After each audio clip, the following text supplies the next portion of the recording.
I stood in the specifically middle told of a you to bring the crowded correct bank while documents. my own I don't daughter understand why pointed you at me and insist on said, making this so difficult. "She's confused. You're clearly not She capable doesn't of even doing this remember yourself. how much money she has. I understand the policy. Just let me sign for her." But my mother's account People clearly stared. qualifies for Some the pitied preferred me. rate. Others believed her. I lowered my eyes As and you can said see nothing. right here, the I terms wanted are Vanessa to explicit. think she had There is already no won. ambiguity. Then the I branch need you manager, to release Daniel the funds Brooks, immediately. walked out carrying a thick blue folder. He looked I directly am at pleased me, to inform you ignored that my the committee daughter's has demands, approved the and calmly application. said, "Mrs. Brielle Thompson, we've been waiting for you. It's time to review your husband's confidential instructions."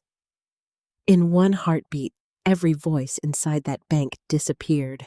If this story touches something in your heart, I'd love for you to stay with me until the very end. Please, like this video if you believe respect should never have an age limit, and subscribe if you enjoy stories about family justice and second chances. I'd also love to hear from you. Have you ever been underestimated by someone you loved? Tell me where you're watching from and what time it is in your part of the world. I read as many comments as I can, and your stories always remind me that none of us are truly alone. My name is Brielle Thompson, and before that morning at the bank, I believed I understood loneliness. I was 68 years old, a widow living in Columbus, Ohio, in the same 2-story brick house where my husband Michael and I had raised our daughter Vanessa. The house sat on a quiet street lined with maple trees, the kind that turned gold every October, and made the sidewalks look like they belonged in a postcard. Michael had been gone for 3 years. Some mornings, I still reached across the bed before I remembered. My hand would touch cold sheets, and then the truth would settle over me all over again. No coffee brewing downstairs. No soft humming from the kitchen. No voice calling, "Brielle, come look at this sunrise." Grief does not always arrive loudly. Sometimes it sits in a chair across from you while you eat toast alone. After Michael died, people told me I was strong. They said I was handling things beautifully. I smiled because that was what women of my generation were taught to do. We smiled at funerals. We smiled at church. We smiled when our children were too busy to call. We smiled because breaking down made other people uncomfortable. But inside that house, I missed him in every corner. Michael had been a careful man. Not cold, not stingy, just careful. He paid bills before they were due. He kept receipts in labeled folders. He knew which insurance papers were in which drawer. I used to tease him about it. "You act like the whole world is one missing signature away from falling apart," I would say. And he would look over his glasses and answer, "Sometimes it is Brie, only Michael called me Brie." After he passed, I tried to keep things the way he had left them. The mortgage had been paid off years earlier. My pension from the school district came every month. Social Security covered groceries and utilities. I was not rich in the way people show off, but I was comfortable. Safe, independent. At least I thought I was. Vanessa started visiting more often about 6 months after the funeral. At first, I was grateful. My daughter had always been busy. She worked in marketing, lived 20 minutes away in a newer suburb with her husband Ryan, and had a daughter in college named Emily. Vanessa had a polished life white SUV, manicured nails, a kitchen island the size of my first apartment, and a way of speaking that made everything sound like a business meeting. When she began stopping by on Saturdays, I told myself grief had softened her. She would bring muffins from a bakery I liked, then sit at my kitchen table and ask, "Mom, did you pay the gas bill yet?" "Yes, honey. Where do you keep the confirmation numbers in the little folder by the phone?" She would sigh, not loudly, but enough for me to hear. "You really shouldn't keep paper everywhere. It's not efficient." I laughed the first few times. Then she started opening my mail. "Mom, I'm just helping," she said one afternoon when I found her standing by the counter with 3 envelopes already slit open. "You let Dehings pile up. They came yesterday." "Mom, I'm just helping," she said one afternoon when I found her standing by the counter with 3 envelopes already slid open. You let things pile up. They came yesterday. That's how it starts. I remember that sentence because it made me feel small without giving me a clear reason to object. That was Vanessa's way. She rarely shouted in the beginning. She corrected. She advised. She improved. She made control sound like care. She put my bills on autopay. She changed the password to my cable account because she said mine was too obvious. She downloaded my bank's mobile app onto her phone just in case. When I asked why she needed it, she smiled the way a mother smiles at a child asking why medicine tastes bad. Mom, emergencies happen. Ryan encouraged it too. He was a handsome man in a quiet, watchful way. He sold commercial real estate and always smelled faintly of expensive cologne. When he came with Vanessa, he would kiss my cheek and call me Miss Brielle, even though I had told him 100 times just Brielle was fine. You're lucky to have Vanessa looking out for you, he told me one Sunday after church. A lot of older folks don't have anyone. Older folks. I was 68, not married. But I said, I know. Because I did feel lucky sometimes. Vanessa made doctor appointments. She reminded me to refill prescriptions. She offered to drive me to the grocery store when snow is in the forecast. When you are alone, attention can feel like love, even when it comes with strings tied around your wrists. The first real warning came with my bank statements. Michael had always kept them in the bottom drawer of his desk. After he died, I continued the habit. Every month, I opened the envelope, checked the balance, and filed it away. It made me feel close to him, as strange as that may sound. One afternoon, I went to file the latest statement and noticed the drawer looked different.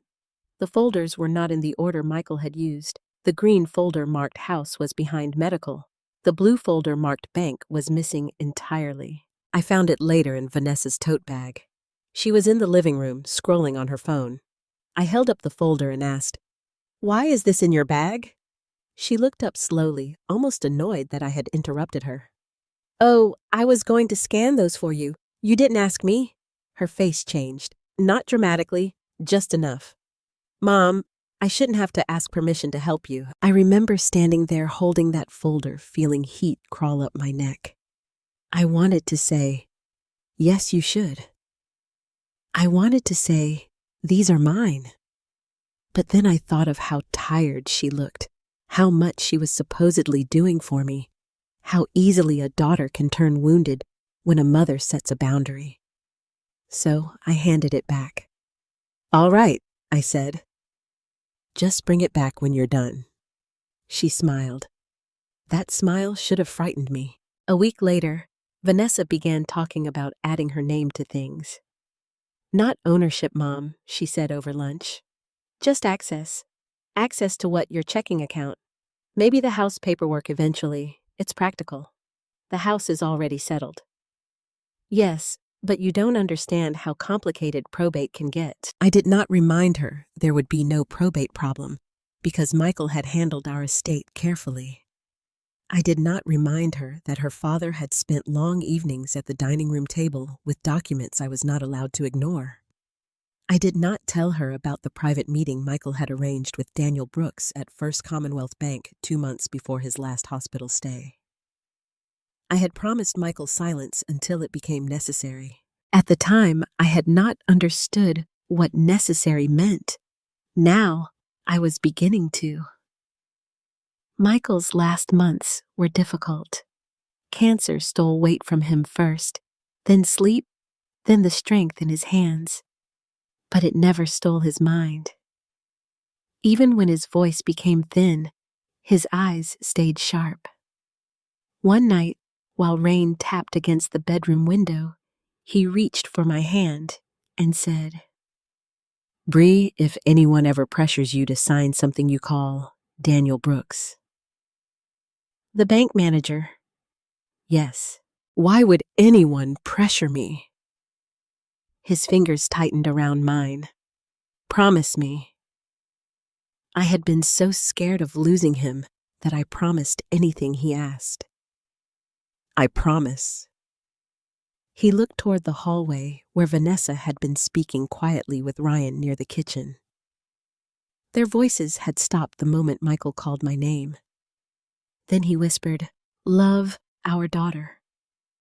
But don't be blind for her." That sentence had haunted me more than any other. For 3 years, I tried not to understand it. Because what mother wants to believe her child might see her as an obstacle? What mother wants to admit that the little girl she once rocked through fever, the teenager she waited up for the bride whose veil she adjusted with trembling hands, might one day look at her and see a bank balance? So I made excuses. Vanessa was stressed. Ryan was ambitious. Emily's college tuition was expensive. The economy was hard. Families helped each other. But then small things kept happening. A bank alert I never signed up for disappeared from my email. A letter from an insurance company arrived already opened. Vanessa asked too casually whether Michael had ever kept old investment accounts. Ryan offered to look over the deed to my house. When I said no, his smile lasted a second too long. Then came the morning Vanessa called and said, "Mom, clear your schedule on Thursday." "For what?" "We're going to the bank." I was standing by the kitchen sink, rinsing a coffee cup. Outside, the maple trees were bare, their branches scratching at a gray March sky. "The bank. Why?" Her voice sharpened. "Because we need to get your affairs organized. My affairs are organized." "No, Mom, they're not. You just think they are." I turned off the faucet. There are moments when your body knows the truth before your heart is ready. My hand tightened around that cup so hard, I thought it might crack. Vanessa continued softer now, but not kinder. "I'm your daughter. I'm trying to protect you. But you have to stop fighting me." I looked across the kitchen at Michael's empty chair, and for the first time in 3 years, I heard his warning not as memory, but as instruction. Love our daughter, but don't be blind for her.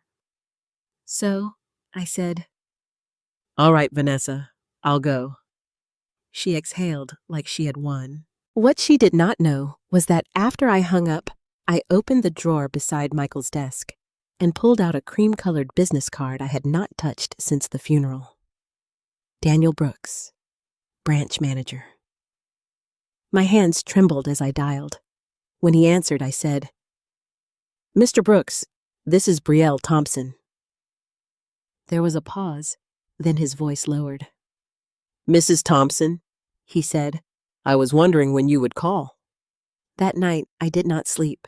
I sat at Michael's old desk long after the streetlights came on with Daniel Brooks's business card lying beside the phone like a small piece of evidence.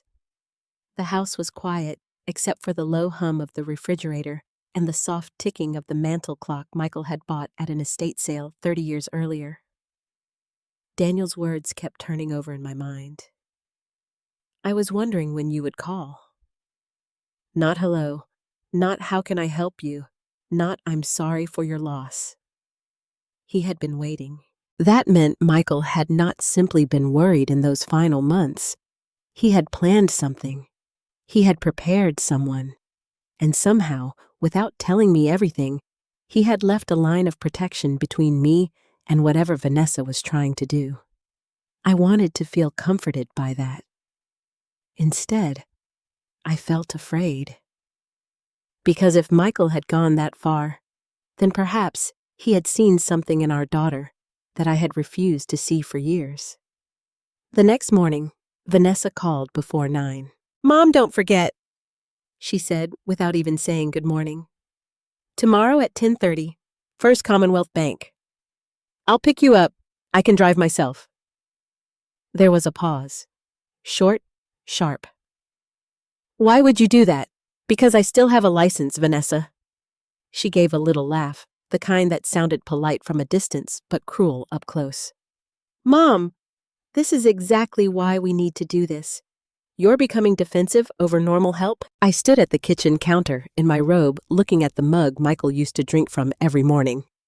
It was still in the cabinet blue with a chipped handle. I had never been able to throw it away. "What exactly are we doing at the bank?" I asked. We're simplifying things. That isn't an answer. Another pause. Then her voice softened. Mom, I know this is hard for you. Dad handled everything for so long. But he's gone now. You can't keep pretending you understand accounts and legal forms just because he once showed you where the folders were. It was such a quiet insult tucked inside concern. My hand tightened around the phone. I understand more than you think. I'm not attacking you. You sound like you are. I'm trying to protect you before something bad happens. There it was again. That invisible danger she kept pointing to, but never naming. What bad thing, Vanessa?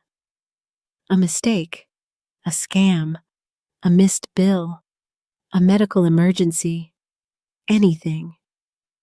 You live alone. You don't check your email enough. You don't use the banking app correctly. You still keep paper statements like it's 1995. I like paper statements. I know you do. That's the problem. The problem, not my grief, not my loneliness, not the fact that I had buried my husband after 44 years of marriage.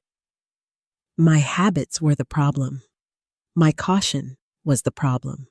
My age was the problem. I heard Michael's voice again. Love our daughter, but don't be blind for her.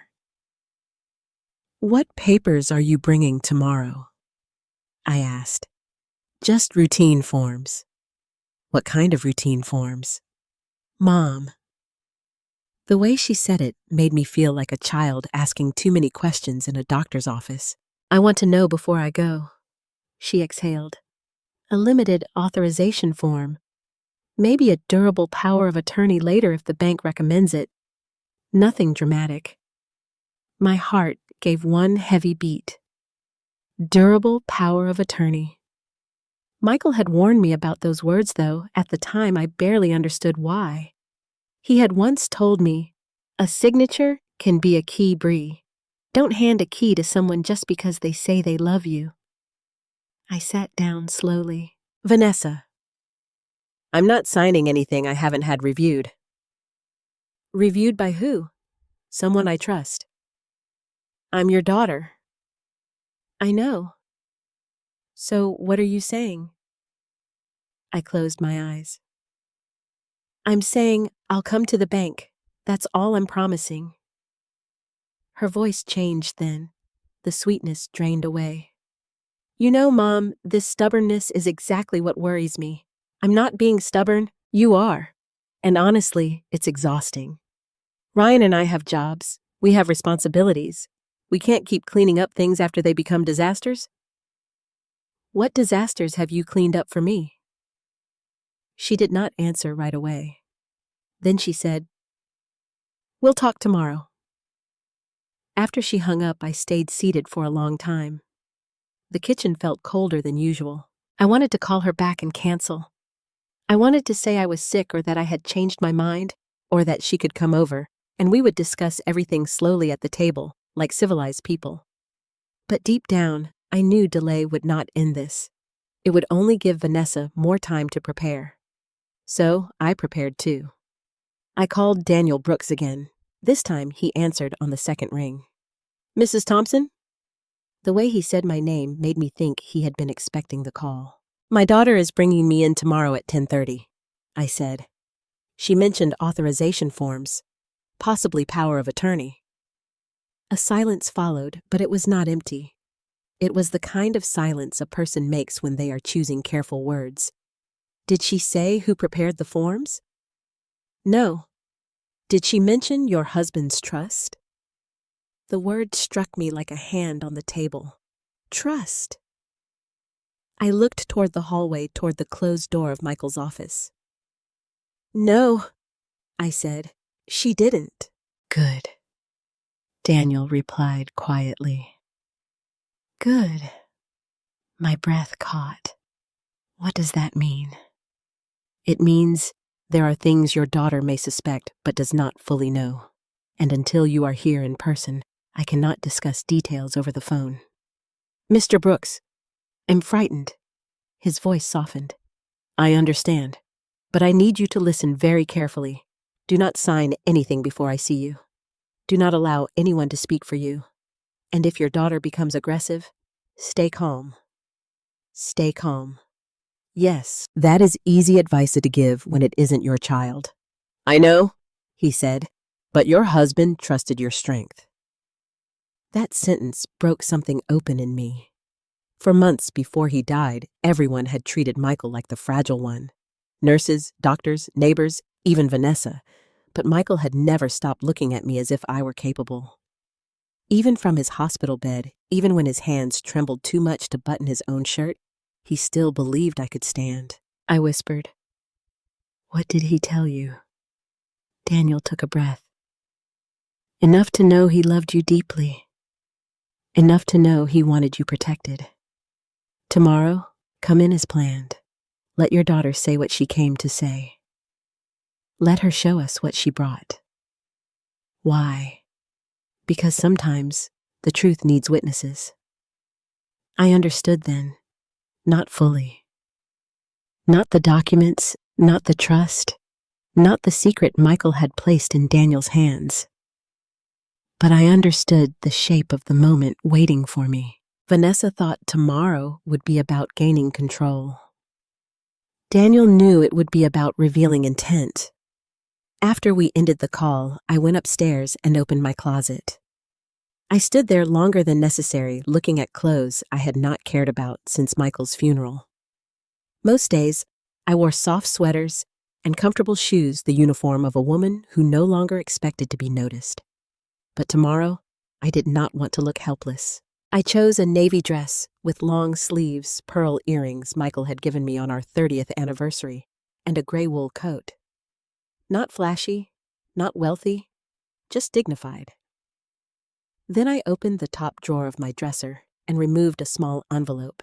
Inside was a photograph of Michael and me outside the bank from years earlier. We were younger then. He had one arm around my shoulder, smiling with that calm confidence he carried everywhere. On the back in his handwriting were 6 words. If doubt comes, ask Daniel. I held that photo against my chest until my breathing steadied. The next morning, Vanessa arrived 15 minutes early. I watched her white SUV pull into my driveway from behind the lace curtain in the front room. Ryan was in the passenger seat. That surprised me, though perhaps it should not have. He stepped out first, adjusting the cuffs of his shirt, then walked around as if he owned the property. Vanessa came to the door without knocking, using the spare key I had once given her for emergencies. "Mom," she called. "Are you ready?" I stepped into the hallway with my purse in hand. For just a second, she stopped. Her eyes moved over my dress, my coat, my pearls. "You're dressed up. I'm going to the bank. It's not a church luncheon." "No," I said. "It's not." Ryan smiled, but his eyes were studying me. "Morning, Miss Brielle." "Ryan." Vanessa walked into the kitchen, set her large leather folder on my table, and began pulling out papers. "We should go over these before we leave. I thought they were routine." "They are." Vanessa walked into the kitchen, set her large leather folder on my table, and began pulling out papers. "We should go over these before we leave. I thought they were routine." "They are. Then the bank can explain them." Her mouth tightened. Ryan leaned against the counter. "Brielle, Vanessa spent a lot of time organizing this. It might be easier if you just review it here first. I'll review it at the bank." Vanessa stared at me as if I had embarrassed her in her own office. "Mom, don't start this today." "Start what?" "Acting suspicious." I looked at the folder. I saw highlighted tabs, signature lines, my full legal name typed on more than one page. And near the bottom of the top sheet in bold letters, I saw the words financial authorization and agent access. My stomach turned cold. "You already filled these out," I said, "to save time, with my information, because I'm your daughter." There it was again, the answer she used like a shield and a weapon. Ryan stepped forward. "Nobody's trying to take anything from you." I looked at him for a long moment. Funny how people deny a crime before anyone accuses them. I didn't say you were. His smile faded. Vanessa gathered the papers quickly and slid them back into the folder. We're going to be late. As we drove, she talked almost the entire way. She told me about fraud targeting seniors. She told me about people losing homes because they were too proud to accept help. She told me about a woman from her office whose mother had forgotten to pay property taxes, though she changed details twice, and I wondered if the woman existed at all. Ryan added comments from the front seat. Banks like it when family members are proactive. Judges appreciate documentation. It's better to do these things before competency becomes a question.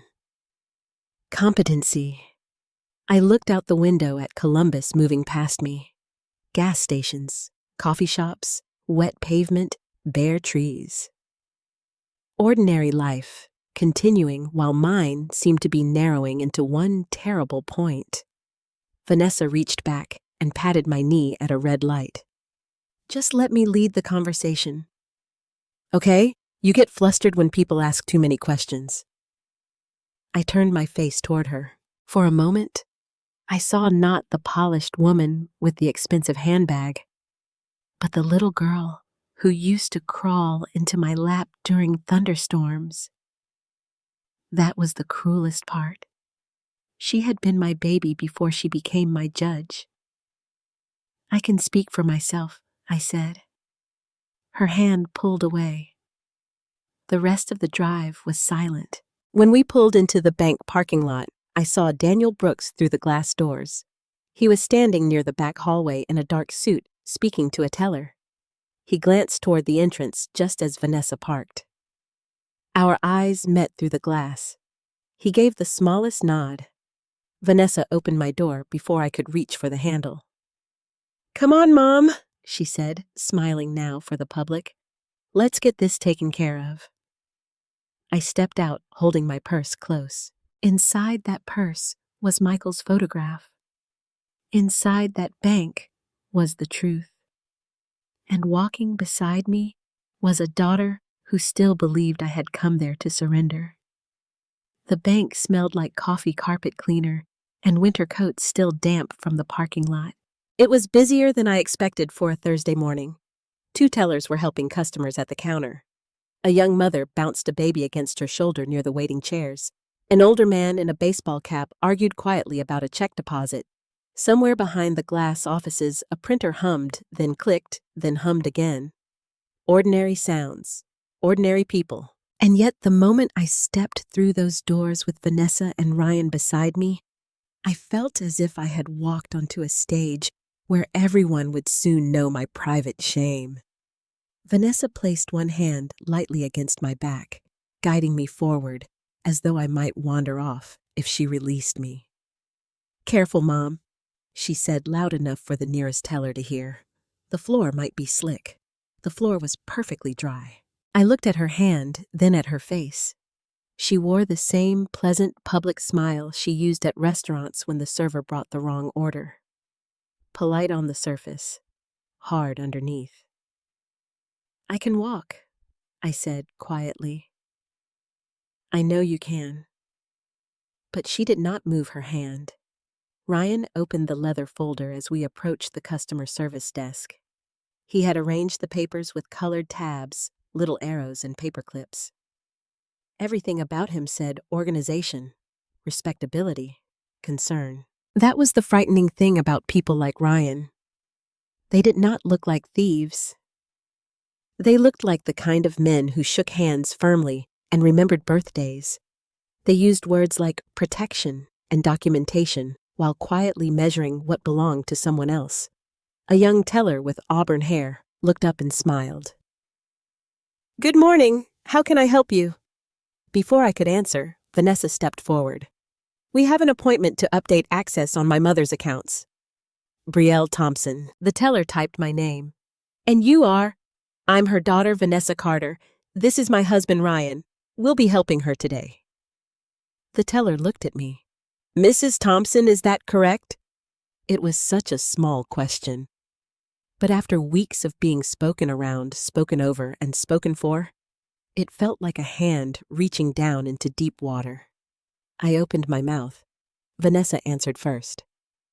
Yes, that's correct. She gets overwhelmed with this kind of thing.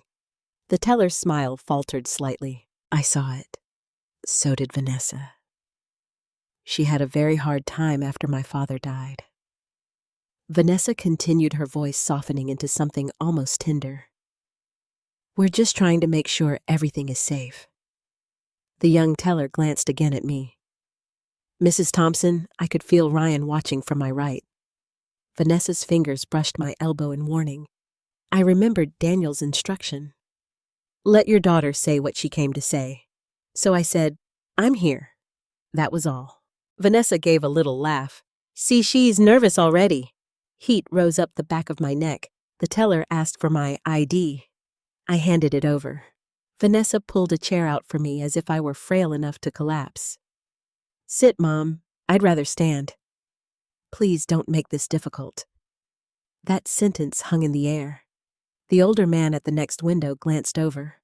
I felt my cheeks burn. I had taught classrooms full of 7th graders for 26 years.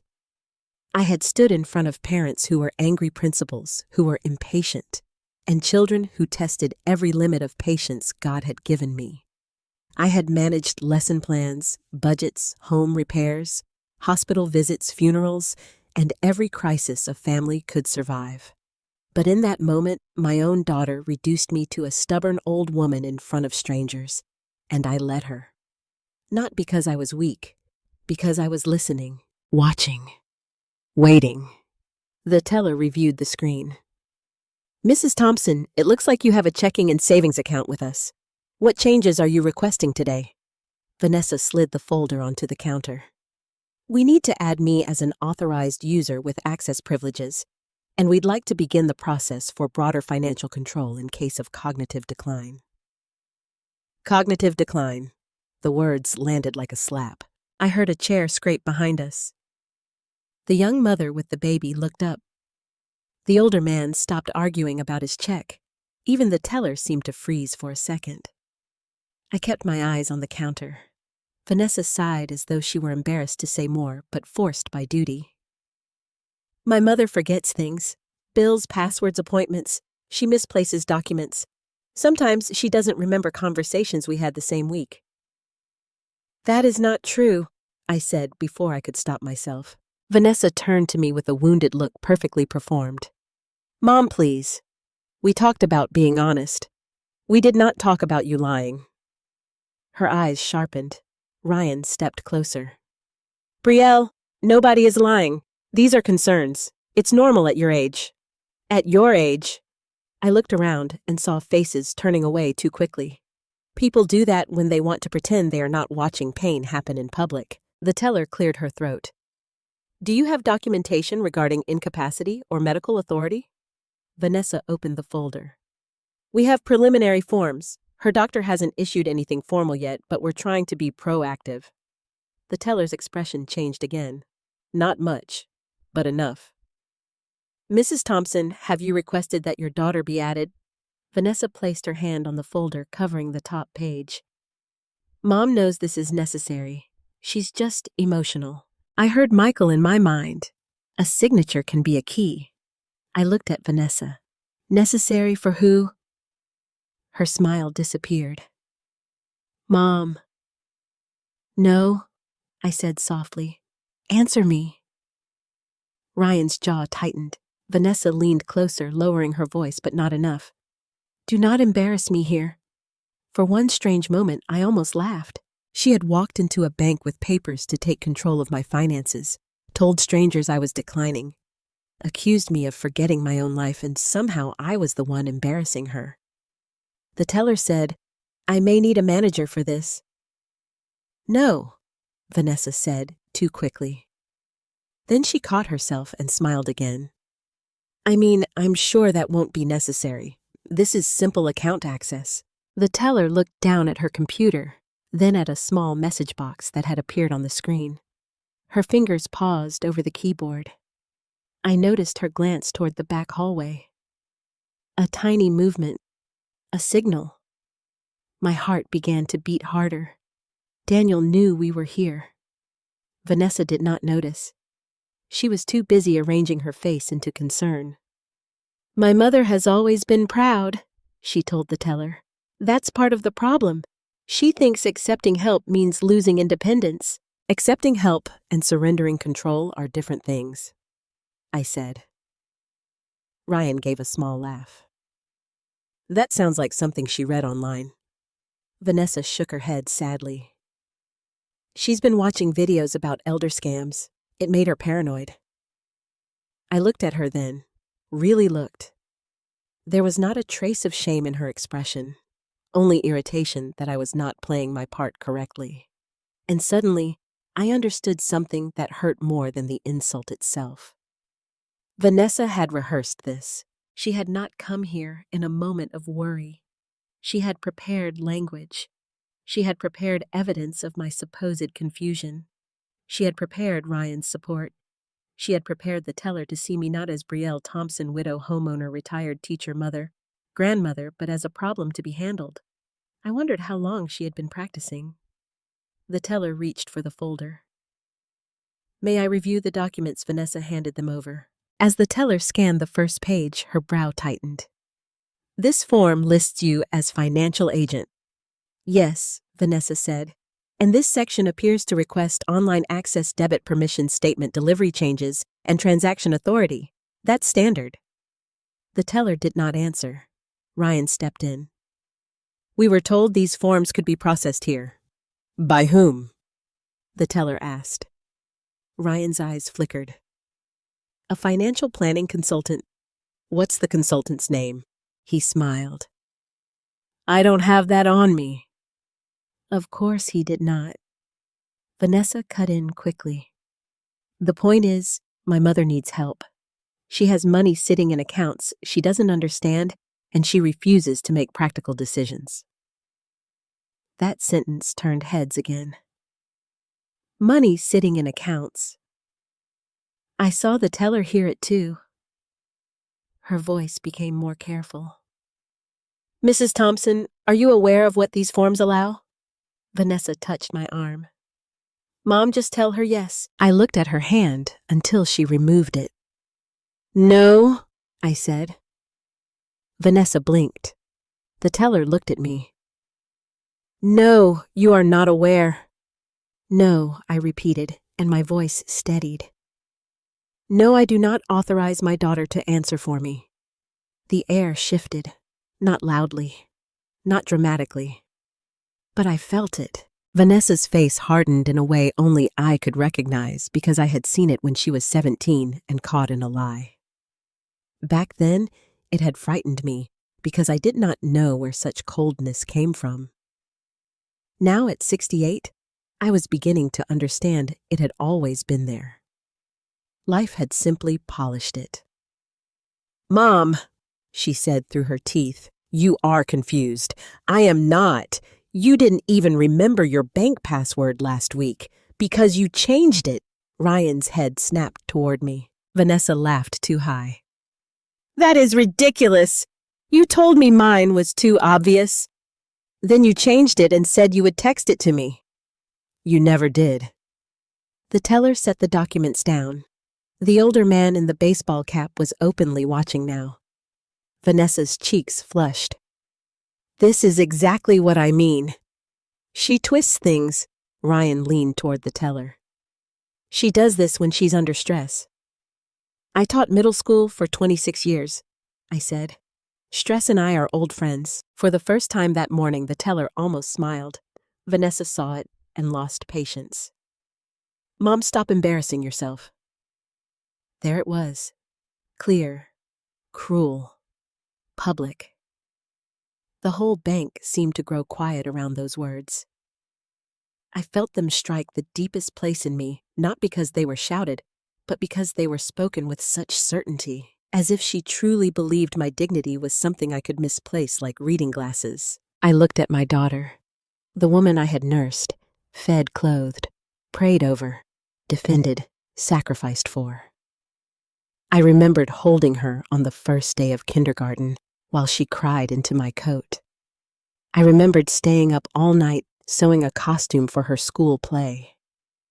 I remembered Michael working overtime so she could attend the college she wanted. And now she stood in a bank telling strangers I was too incompetent to own my own life. My throat tightened, but I did not cry. Not yet. The teller picked up the phone beside her station. "I'm going to ask Mr. Brooks to come out." Vanessa's head turned sharply. "Why?" "Because this type of request requires managerial review." Ryan said, "We don't need to make this bigger than it is." The teller's face became professional and unreadable. "It's already a managerial matter." Vanessa looked at me. For the first time, I saw uncertainty, not fear, not guilt. Uncertainty. She had expected resistance from me, perhaps even tears. But she had not expected the bank to resist with me. The teller spoke quietly into the phone, then hung up. "He'll be out shortly." Vanessa gathered the papers closer to herself. "This is unnecessary." I looked toward the hallway where Daniel Brooks had disappeared earlier. "No," I said softly. "I think it's very necessary." Ryan heard me. His eyes narrowed. Before he could speak, the door at the back of the bank opened. Daniel Brooks stepped out carrying a thick blue folder. And the moment Vanessa saw it, something in her polished face cracked. Daniel Brooks did not hurry. That was the first thing I noticed. He walked across the bank lobby with the slow, measured calm of a man who understood exactly how much power silence could hold. He was tall with silver at his temples, a navy suit, and a face that gave nothing away. The thick blue folder in his left hand looked ordinary, but Vanessa stared at it as if it had begun to breathe. "Good morning," Daniel said. His voice was smooth, professional, almost gentle. Vanessa recovered quickly. "Good morning. I'm Vanessa Carter. We're here with my mother, Brielle Thompson. I believe your teller is making this more complicated than it needs to be." Daniel looked at the teller. "Thank you, Megan. I'll take it from here." The young teller nodded, but her eyes lingered on me for half a second. There was something in that look I did not expect. Relief. As if she had been hoping someone would arrive before the situation got uglier. Daniel turned toward me. "Mrs. Thompson, are you comfortable continuing this conversation here, or would you prefer a private office?" Before I could answer, Vanessa said, "Here is fine. This is just routine." Daniel did not look at her. He kept his eyes on me. "Mrs. Thompson." That small courtesy almost undid me. After all of Vanessa's interruptions, after Ryan's careful pressure, after being discussed like a pressure, after being discussed like a broken appliance, Daniel's simple insistence that I answer for myself felt like a hand on my shoulder. I swallowed. I would like to understand indeed what my daughter brought first. Broken appliance. Daniel's simple insistence that I answer for myself felt like a hand on my shoulder. I swallowed. I would like to understand what my daughter brought first. Vanessa's face tightened. "Mom, we already explained it." "No," Daniel said quietly. "You explained your intention. Mrs. Thompson has a right to understand the documents." Ryan shifted beside us. "Of course she does. Nobody is denying that." Daniel held out his hand. "May I see the folder?" Vanessa hesitated. It was quick. Maybe only a second, but everyone at that counter saw it. Then she smiled and passed it over. "Absolutely." Daniel opened the leather folder and began reviewing the papers. Page 1, page 2, page 3. His expression remained neutral, but I saw his thumb stop on one highlighted section. "Mrs. Thompson," he said, "were these forms completed in your presence?" "No," Vanessa interrupted. "I filled in basic information to save time." Daniel nodded once. "Were they reviewed by your attorney?" "I don't have an attorney," Vanessa said. "I was asking Mrs. Thompson." The color rose in Vanessa's cheeks.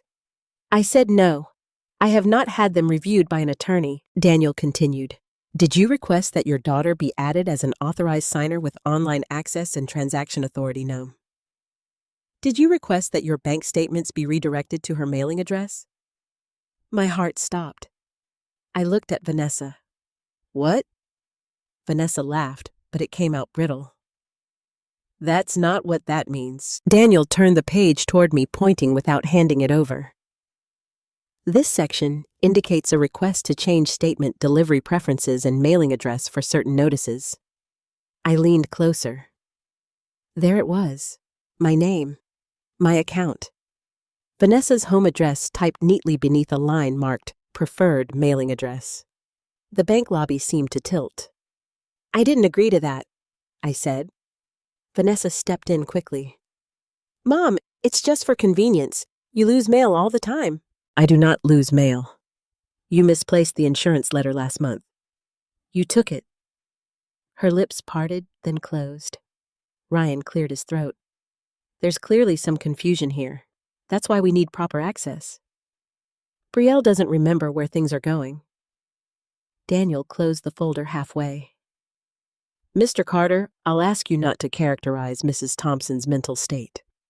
Ryan's polite mask slipped. I'm her son-in-law. That does not give you authority to speak on her behalf. Vanessa looked around the bank, aware now that people were listening. Her voice dropped, but the anger in it sharpened. Mr. Brooks, with respect, you don't know what we deal with as a family. Vanessa looked around the bank, aware now that people were listening. Her voice dropped, but the anger in it sharpened. Mr. Brooks, with respect, you don't know what we deal with as a family. Daniel looked at her for the first time with something colder than professionalism. I know more than you think. That sentence hit the room like a dropped glass. Vanessa went still. I felt my pulse in my fingertips. Daniel reopened the folder. This document would give you significant access to your mother's financial activity. This page requests online credentials. This page authorizes debit transactions. This page allows changes to delivery of statements and certain notifications. Vanessa said. With her consent, Daniel looked at me. Mrs. Thompson. I took a breath. I have not given consent. Vanessa turned on me fully now. Mom, stop it. No! You're making me look like some kind of criminal. The words came out before I could soften them. Then stop acting like one. The entire counter went silent. Vanessa's face changed in an instant. Hurt first, then rage, then that cold, wounded look she used when she wanted me to feel guilty. How can you say that to me? She whispered. After everything I've done for you? I almost apologized. That was the terrible habit of motherhood. Even when your child cuts you, your first instinct is to worry about the blood on the knife. But I saw the blue folder in Daniel's hand. I saw Ryan's jaw locked. I saw the teller watching carefully. And I remembered Michael lying in our bed, thinner than he had ever been, still strong enough to warn me. So I did not apologize. Vanessa leaned closer. I drove you here. I handle your bills. I check on you. I give up my time because you won't admit you need help. You check on my money more than you check on me. Her eyes widened. Ryan stepped between us slightly. That is unfair. I looked at him. Is it? He held my gaze for a moment too long. Daniel placed the folder on the counter. Mrs. Thompson, you are under no obligation to sign these documents today. I know. Vanessa snapped. No, she doesn't know. That's the problem. She doesn't understand consequences. Daniel said, then perhaps we should discuss consequences. Something about the way he said it made Vanessa stop. Daniel turned one of the forms around. Mrs. Carter, who prepared this packet, I told you. A consultant helped us. What consultant? I don't remember the name. You don't remember the name of the person who prepared financial access documents for your mother? Ryan stepped forward. I may have downloaded a template and adjusted it. Daniel's gaze shifted to him. You may have Ryan's face flushed. I did, but there's nothing illegal about helping family prepare forms. There is, if the forms are misrepresented. There is, if consent is pressured. There is, if information has been pre-filled to redirect account notices without the account holder's informed approval. Vanessa's hand gripped the edge of the counter. This is absurd, she said. My mother is elderly. We are trying to prevent problems. Daniel's voice remained even. Mrs. Thompson is elderly. That does not make her incapable. The words went through me like warmth. Not dramatic, not sentimental, just true. For months, Vanessa had made my age sound like a defect. Daniel said it like a fact that did not diminish me. Vanessa's eyes glistened, but I knew those tears. They did not come from remorse. They came from losing control. Mom, she said, changing tactics, please. You're letting strangers turn you against your own daughter. I looked at her, then really looked. I saw her expensive coat, her perfect hair, the diamond ring I remembered Ryan financing over 3 years. I saw the woman she had become, but behind her, I still saw the child who used to beg me to check under her bed for monsters. And now I wondered when she had become one of them. You brought me here to sign away control, I said. I brought you here to protect you. Then why didn't you explain every page before we left my house? Because you panic over details. No, because you were afraid I'd say no. Her mouth tightened. Daniel slid the top document toward me along with a pen. For one terrifying second, I thought he wanted me to sign it. Then I saw where his finger rested. There was a blank line labeled Account Holder Acknowledgement. Mrs. Thompson, he said calmly, I want you to look at this signature line. Has anyone asked you to sign here today? Vanessa answered. We were going to... Mrs. Thompson? Daniel repeated. I looked at the line. My hand trembled. Yes, I said. My daughter intended for me to sign. Were you comfortable signing? No. Vanessa whispered, Mom. I looked at her. No, Vanessa. I was not comfortable. I was afraid. That word hurt her more than anger would have. For the first time, something like shame flickered across her face, but it disappeared quickly. Afraid of your own daughter, she said. I did not answer immediately, because the truth was too heavy. Finally, I said, yes. Ryan muttered something under his breath. Daniel closed the folder completely. Then no documents will be processed. Vanessa straightened. You can't just refuse. I can refuse to process documents when the account holder states she is uncomfortable, when authority is unclear, and when there are signs of pressure. This is discrimination against family caregivers. No, Mrs. Carter. This is banking protocol. Vanessa looked at me as if I had betrayed her. Do you understand what you're doing? You're making everything harder for everyone. For everyone. I asked. Or for you? Her face hardened again. You have no idea how difficult you are. The words cut deeper than I wanted them to. I lowered my eyes, not because I was surrendering, but because I needed one breath before I broke. My fingertips brushed against the clasp of my purse. Inside was Michael's photograph.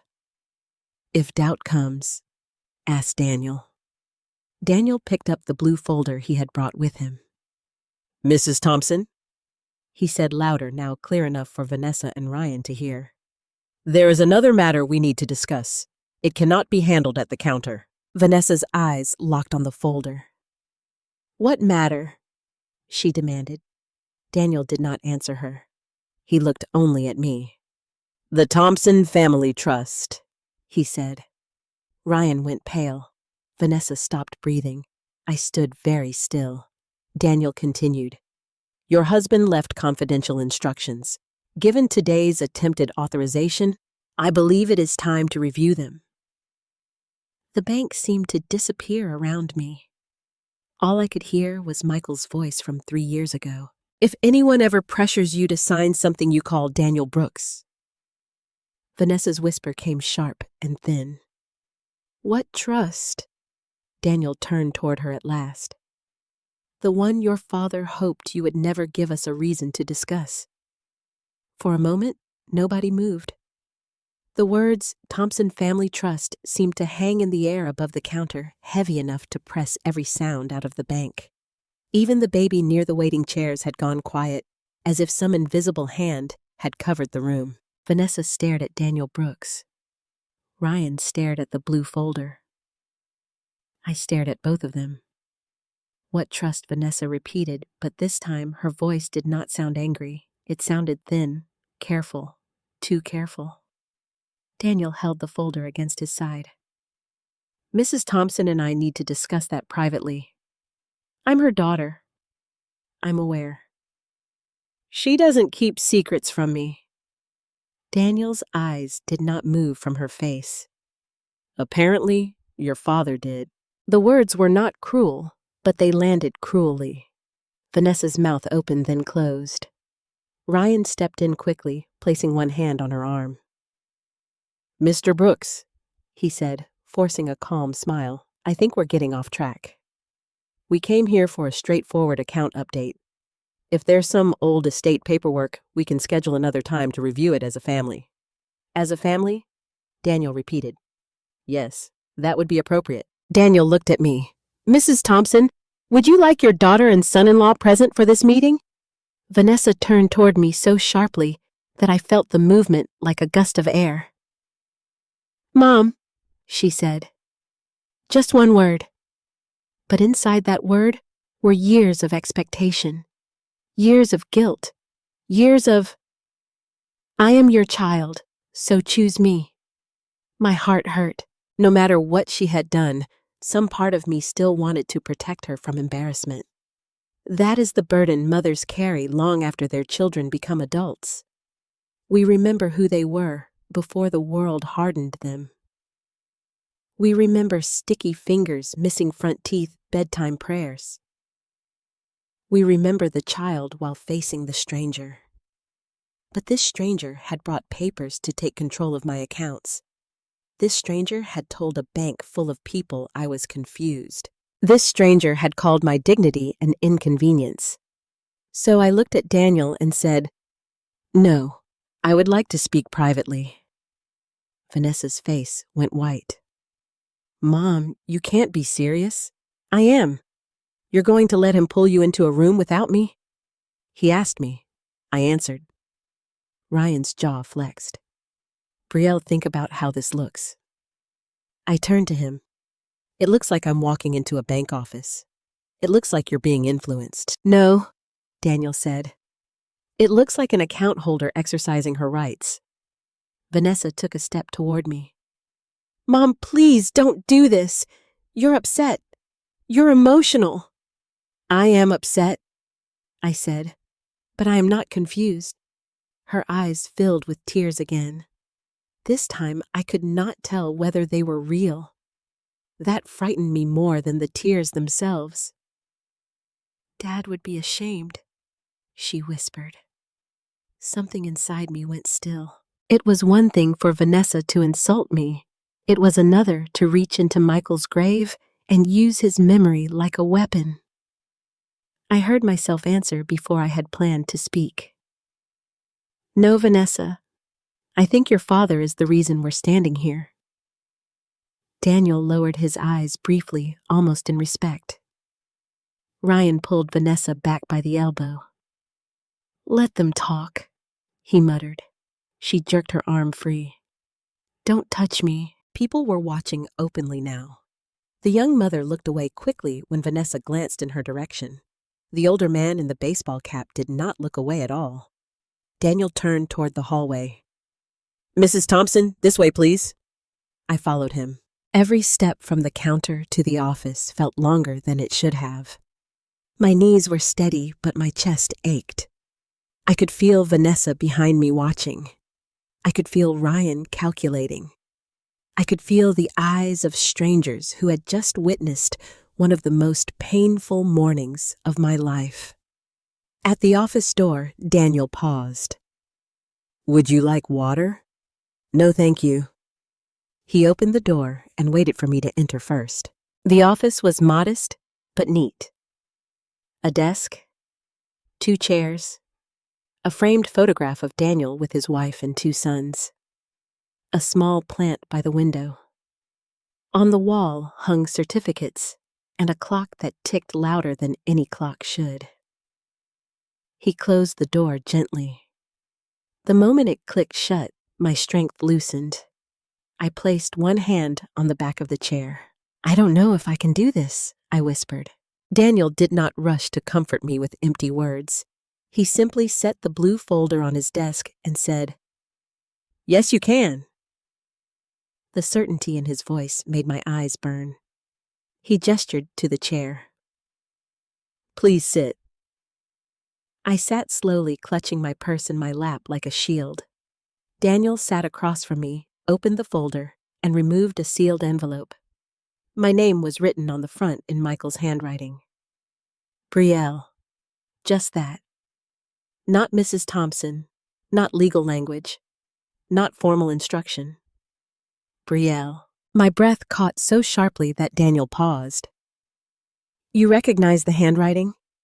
I nodded, unable to speak. Daniel placed the envelope in front of me. "Your husband left this with me approximately 4 months before he passed. He instructed me to give it to you only if certain conditions occurred." "What conditions?" Daniel looked through the documents beneath the envelope. "If anyone attempted to pressure you into signing financial authority documents, if anyone attempted to redirect statements, if there were suspicious requests involving trust information, or if you contacted me expressing concern about coercion." Coercion. Such an ugly word. Such an accurate one. I touched the envelope but did not open it. Why didn't he tell me everything? Daniel's face softened. I asked him the same question. "And what did he say?" "He said you had spent your whole life carrying everyone else's burdens, and he did not want you spending his final months afraid of your own daughter." A sound came out of me then. Not quite a sob, not quite a laugh. Something broken between the two. That was Michael. Even dying, he had tried to protect my heart from the truth. Daniel gave me a moment, then continued. "Mrs. Thompson, before we go further, I need to explain something clearly. The checking and savings accounts your daughter tried to access today are only individual accounts in your name. They contain ordinary monthly funds, pension deposit, Social Security, household spending." I nodded. That's what I thought. But the larger financial structure your husband created is separate. It is not accessible through those forms. I looked up. "The trust?" "Yes. The Thompson Family Trust." My fingers tightened around my purse. "What is in it?" Daniel turned a document toward me, but not all the way. "Assets your husband accumulated and transferred over time. Investments, certain insurance proceeds, ownership interests, and protections tied to your home." "My home?" "Yes. Your residence was placed under specific protective provisions. You retain the right to live there for the rest of your life.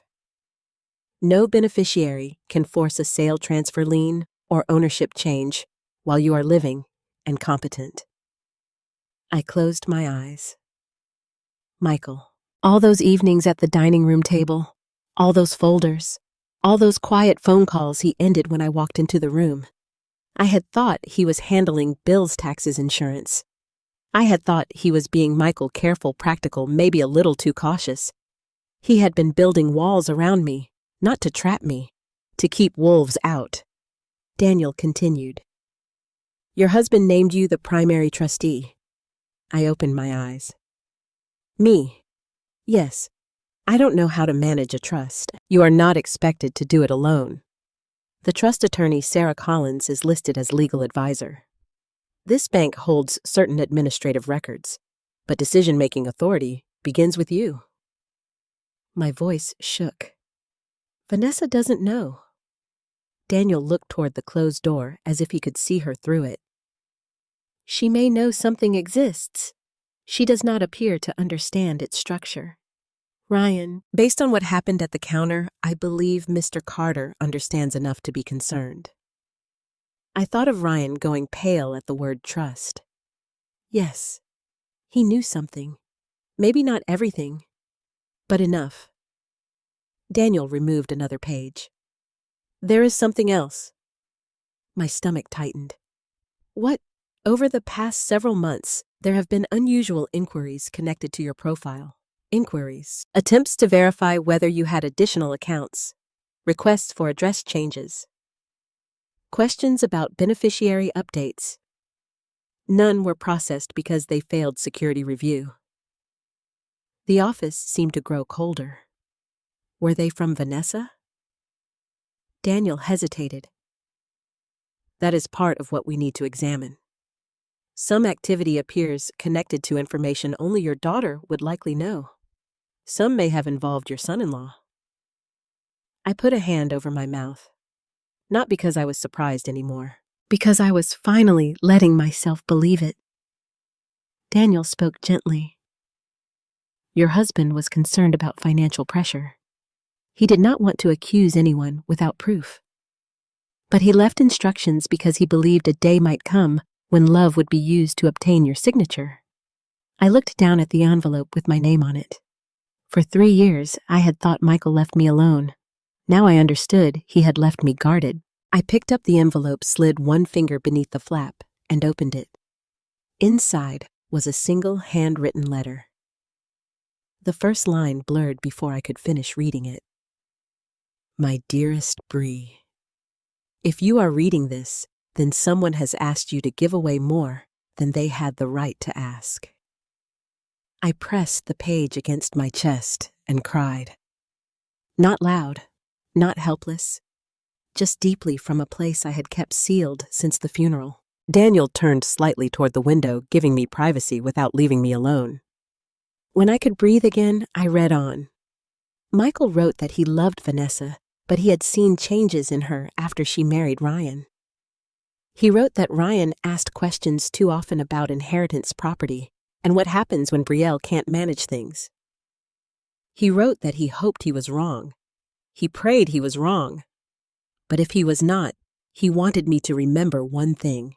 You are not a burden, Bree. You are the woman who built this life with me. No one gets to take your place while you are still standing in it. I folded over the letter and pressed my fingers to my eyes. Daniel waited. Finally, I whispered, "What do I do now?" He slid a tissue box toward me. Now, he said, we document what happened today. Then I contact Sarah Collins. And before your daughter leaves this bank, she needs to understand that you are not merely the account holder she tried to pressure. He tapped the top page of the trust documents. You are the only person with authority to decide what happens next. I looked at the closed office door. Outside, it stood my daughter, probably furious, probably afraid, probably trying to decide whether to cry or attack. For the first time all morning, I was not afraid of her. I was afraid of how much truth was still waiting to be revealed. I read Michael's letter twice before I had the courage to look up. The first time, I cried over the words. The second time, I understood them. Michael had not written like a man trying to punish our daughter. He had written like a husband who had run out of time and was trying to leave truth behind in a form I could hold. Every sentence carried love, but not blindness. Every warning hurt because it came wrapped in memory. Daniel Brooks sat quietly across from me, his hands folded on the desk, giving me the dignity of silence. Finally, I placed the letter down. My husband knew, I whispered. Daniel's eyes softened. He suspected. That sounds kinder. It may also be more accurate. Michael did not want to condemn Vanessa without proof. But he prepared as if proof might come. Yes. I looked toward the closed office door. Somewhere beyond it, my daughter was probably pacing, whispering to Ryan, trying to decide what version of herself to become when I came back out. The caring daughter. The wounded daughter. The angry daughter. I had seen all three. What exactly is the Thompson Family Trust? I asked. Daniel opened the blue folder and turned several pages toward me. Your husband created it 6 years before he passed. At first, it was simple estate planning. Later, he amended it. Because of Vanessa partly, because of Ryan as well. I felt my stomach tighten at my son-in-law's name. Daniel continued. The trust holds investment accounts, certain insurance proceeds, and legal protections connected to your home. Connected to your home. The important thing is this: the assets do not pass directly to Vanessa while you are living. You are the primary trustee and lifetime beneficiary. That means the trust exists first to support, protect, and preserve your independence. Thing is this: the assets do not pass directly to Vanessa while you are living. You are the primary trustee and lifetime beneficiary. That means the trust exists first to support, protect, and preserve your independence. My independence, I repeated. The word felt strange after months of having Vanessa treat it like a dangerous hobby. Daniel nodded. Michael was very clear. Your care, your housing, your comfort, and your choices come first. I touched the edge of the paper. Vanessa always acted like there wasn't much. She used to say Dad left things complicated. He did not. No, I said softly. Michael was never careless. Daniel turned another page. The checking account your daughter tried to access today contains ordinary funds. It is not the trust. If she had gained control of that account, she still would not have gained authority over the trust.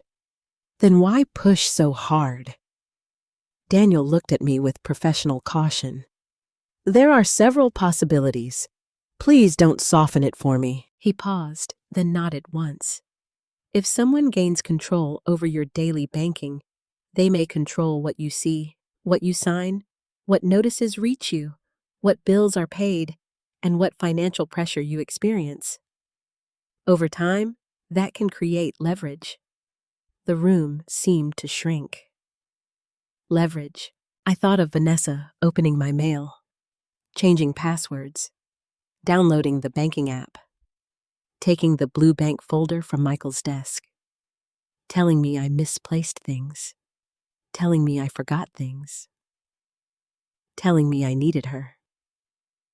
It had not started at the bank. The bank was only where it became visible. Daniel slid a printed report across the desk.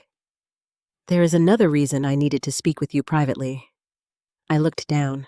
The report listed dates, request types, notes. Some were marked failed verification. Some were marked security hold. Some were marked client contact recommended. My hand trembled as I touched the first line. Address change inquiry, I read aloud. Daniel said, that request was made online using personal information associated with your profile. I never made it. I know. The next line made my breathing stop. Beneficiary information request. Daniel's voice remained calm. Someone attempted to determine whether beneficiary designations could be updated remotely. Who? We cannot conclusively state that yet without a full internal review. But the email used was not yours. He pointed gently to a section halfway down the page. I leaned closer. The email address contained Vanessa's married initials. My mouth went dry. That's hers. I suspected. I kept reading. Online access reset attempt. Statement delivery question. Trust Department inquiry. House title documentation request. Each line felt like a footstep someone had taken through my life while I was sleeping. How long, I asked. The first unusual inquiry was about 8 months ago. 8 months. That was around the time Vanessa had started insisting on helping with my mail. Around the time Ryan asked whether I still had the original deed to the house. Around the time Vanessa said paper records were unsafe unless someone else knew where they were. I pressed my fingers against my temple. I feel foolish. Daniel's voice firmed. Mrs. Thompson, manipulation works because it uses trust. Trusting your daughter does not make you foolish. But ignoring signs might. It makes you human. That kindness almost broke me again. I looked down at Michael's letter.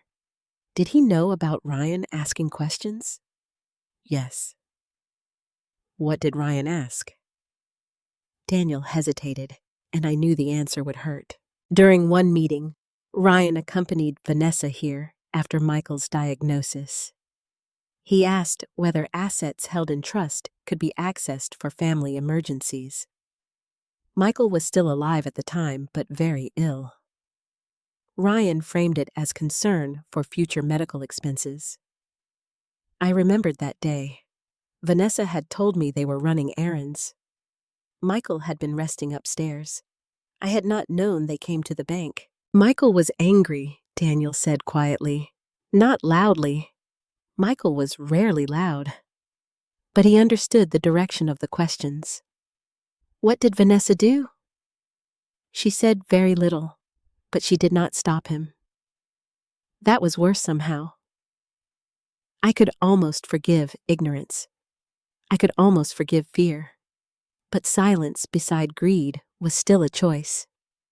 Daniel turned to another document. After that meeting, Michael amended the trust. What did he change? He strengthened your protections. He added a provision that no beneficiary may receive accelerated access to trust assets while you are living unless you, your attorney, and an independent trustee all approve it. He also added a misconduct clause. I looked up. Misconduct. If a beneficiary or related party attempts fraud, coercion, forgery, elder financial exploitation, or unauthorized access, their inheritance rights can be suspended or removed. The words settled slowly. So if Vanessa is involved, Daniel did not finish for me. If Vanessa is involved, I said, she could lose everything. Potentially, yes. I sat back in the chair. For one strange second, I did not feel satisfaction. I felt grief, because somewhere in that hallway was my only child, fighting for money that might never have been denied her if she had simply loved me honestly. Michael had not cut her out because she was imperfect. He had protected the trust because she had made protection necessary. That distinction mattered, and it hurt. Did Michael hate her? I asked. Daniel looked almost startled. No. Never. Then why make it so severe? Because he loved you too. I turned away. That answer entered me slowly like light under a closed door. For years, I had believed motherhood meant making myself smaller, so my child would feel loved. I had excused Vanessa's sharpness, her selfishness, her impatience, because I thought a good mother absorbed pain without keeping score. But Michael had loved me enough to keep score when I would not. Daniel picked up the phone on his desk. With your permission, I would like to call Sarah Collins. The attorney, yes. She manages the legal side of the trust. Given today's events, she should be involved immediately. I nodded. Call her? As he dialed, I stared at the office door and tried to imagine Vanessa as a little girl again. I saw her at 7, missing both front teeth, holding a crayon drawing of our family.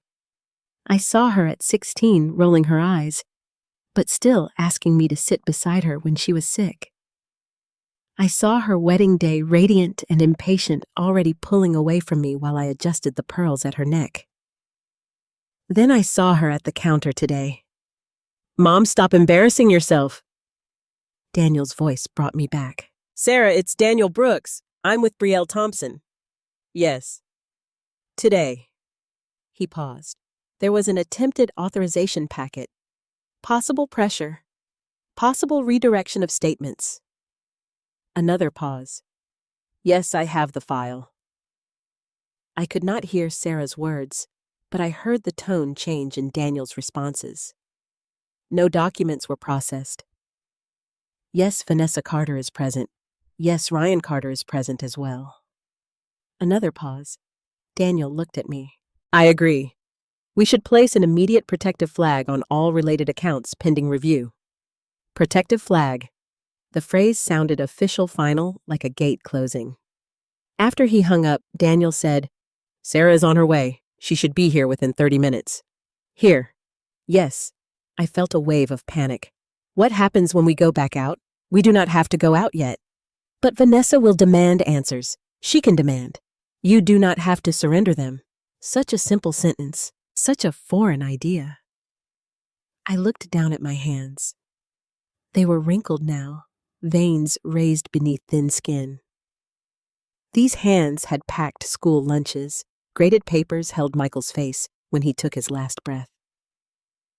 These hands had built a life, and Vanessa had tried to convince me they were too old to hold a pen unless she guided it. I picked up Michael's letter again and placed it carefully back in the envelope. What should I say to her? I asked. Daniel leaned back slightly. The truth. But only the truth you are ready to say. I thought about that. Then I stood. My legs did not shake this time. I'm ready to tell her one thing. Daniel rose too. What is that? I looked at the blue folder, then at the door. That she was trying to take control of the smallest account in the room because she didn't know her father had already protected everything that mattered. Daniel's expression remained professional, but something in his eyes approved. He picked up the folder. When he opened the office door, Vanessa was standing only a few feet away. Too close. Her face shifted the moment she saw us. What did he tell you? She demanded. I stepped into the hallway, holding Michael's envelope in my hand, and for the first time that morning, I did not lower my eyes. Enough, I said. Vanessa stared at me as if the word enough had been a slap. For years, she had been able to read my face before I spoke. She knew when guilt would soften me. She knew when my silence meant surrender. She knew the exact tone to use when she wanted me to question myself. But this time, she looked at me and found no open door. What did he tell you? She asked again. Ryan stood slightly behind her, but his eyes were fixed on the envelope in my hand. Not my face, not my tears, not the trembling I had tried to hide. The envelope. Michael's handwriting had frightened him. Daniel stepped beside me, the blue folder held against his chest. Mrs. Carter, your mother, has chosen not to process any authorization documents today. Vanessa laughed once sharply. Of course she has, because you scared her. No, I said. You scared me. Her face changed. For a second, I saw something raw underneath the anger. Not remorse. Shock.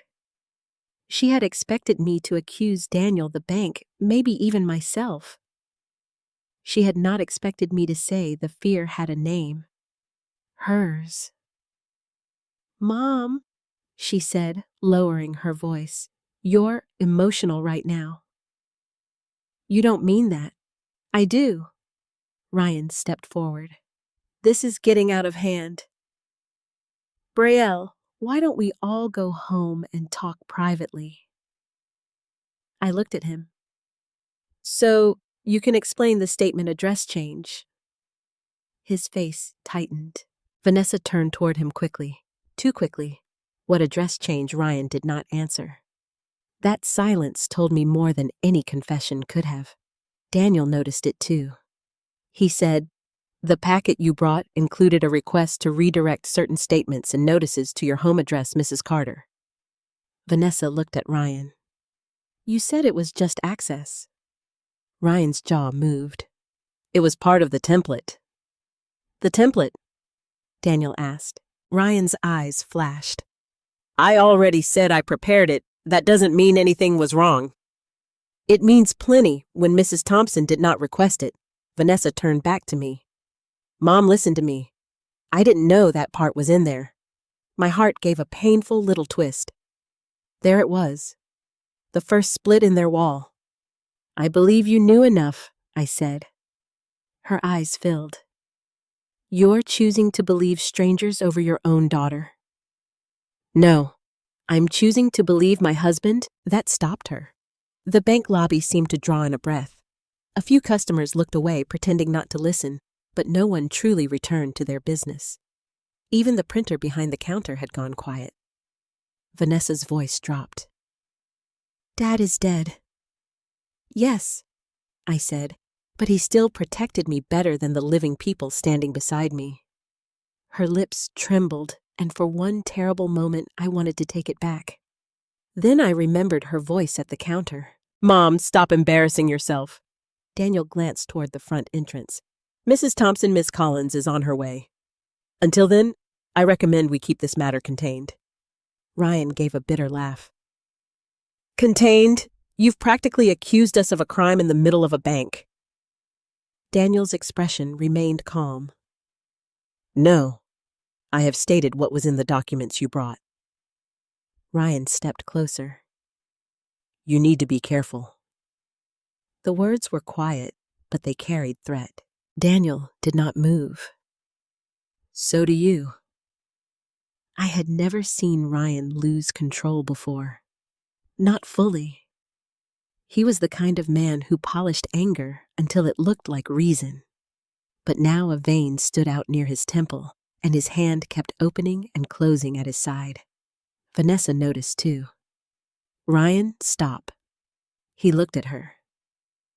Don't tell me to stop when your mother is letting this man turn routine paperwork into some dramatic accusation. Routine paperwork doesn't include changing my mail, I said. He turned back to me. You don't understand how financial management works. I understand when someone wants my statement sent to their house. His mouth shut. Daniel spoke to Megan at the counter. Please print a copy of today's transaction notes and place a hold on any pending profile changes related to Mrs. Thompson. Megan nodded immediately. Yes, Mr. Brooks. Ryan snapped. You can't just put holds on everything.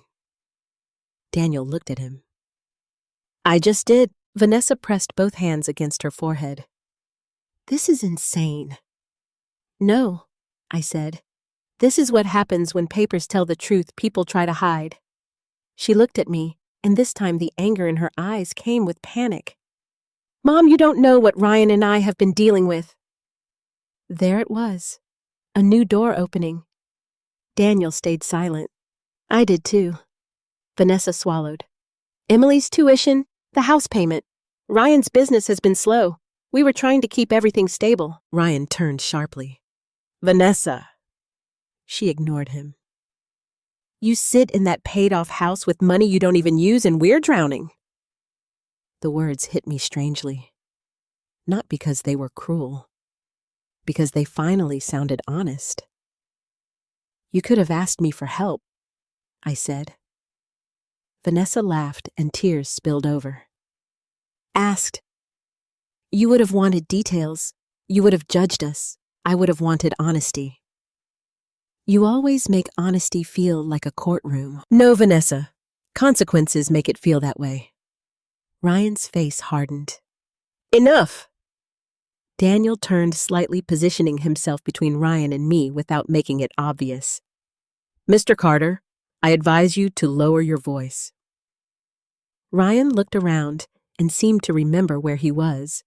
Vanessa wiped her cheeks. We weren't trying to hurt you. I held up the envelope. Your father wrote that if I was reading this, someone had asked me to give away more than they had the right to ask. Her eyes locked on the handwriting. For the first time that morning, Vanessa looked like a daughter again. Dad wrote that. Yes. Before he died. She shook her head. No, he wouldn't do that. Dad trusted me. Her eyes locked on the handwriting. For the first time that morning, Vanessa looked like a daughter again. Dad wrote that, yes, before he died. She shook her head. No, he wouldn't do that.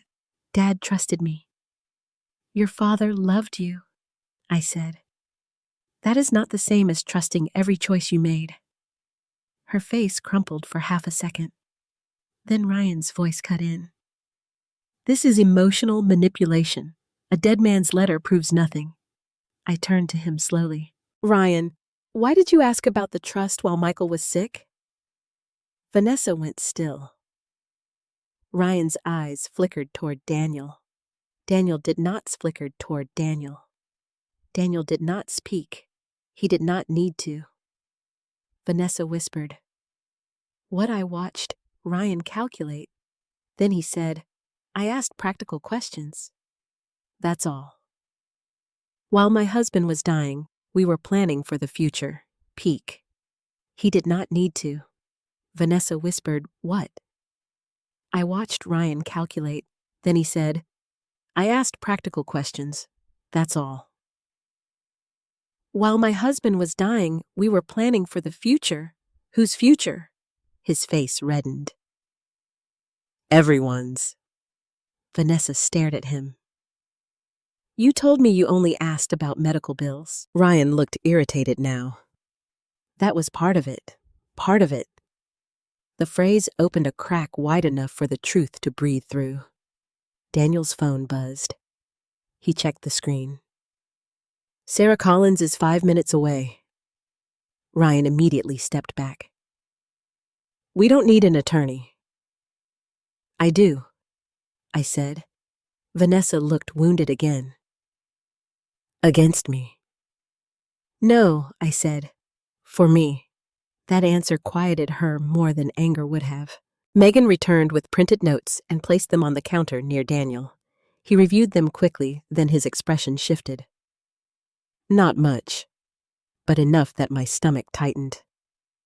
What is it? I asked. Daniel turned one page toward me. There was one more failed request last month. Ryan said, this is private financial information. Daniel ignored him. A request was submitted asking whether a trustee designation could be updated due to alleged cognitive incapacity. My ears rang. Vanessa covered her mouth. Ryan looked away. I could barely speak. Alleged by whom Daniel's eyes moved to the note. The request came through a contact form using the name Vanessa Carter. Vanessa spun toward Ryan. I didn't submit that. Ryan said nothing. Ryan. Still nothing. The truth stood between them, ugly and breathing.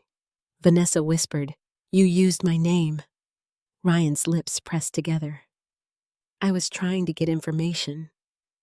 About declaring my mother incompetent? About protecting our family? No, I said, and my voice came out stronger than I felt. About taking control before I could stop you.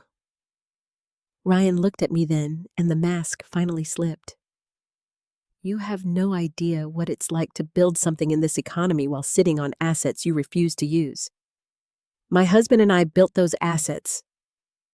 I said, Not you. They're family assets. They are protected assets. His eyes narrowed. For now, Daniel stepped forward. Mr. Carter, that is enough.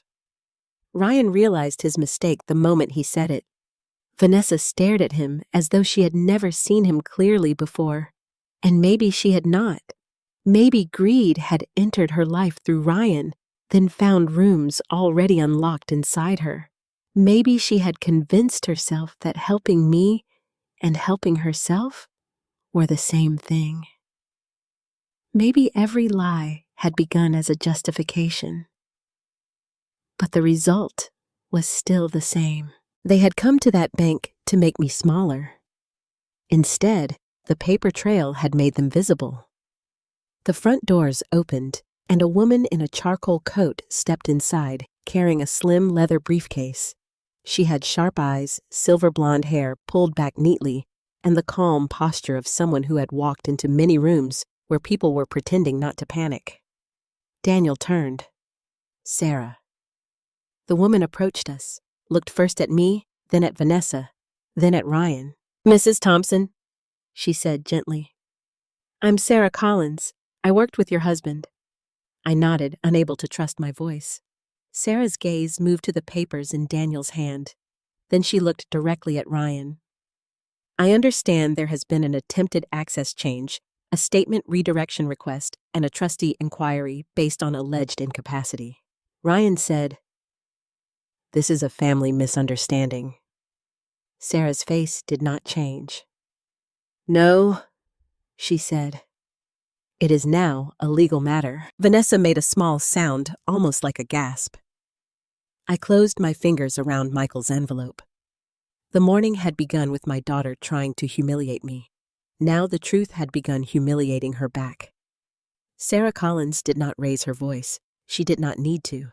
The way she said legal matter was enough to make Ryan step back, as if the floor had shifted beneath him.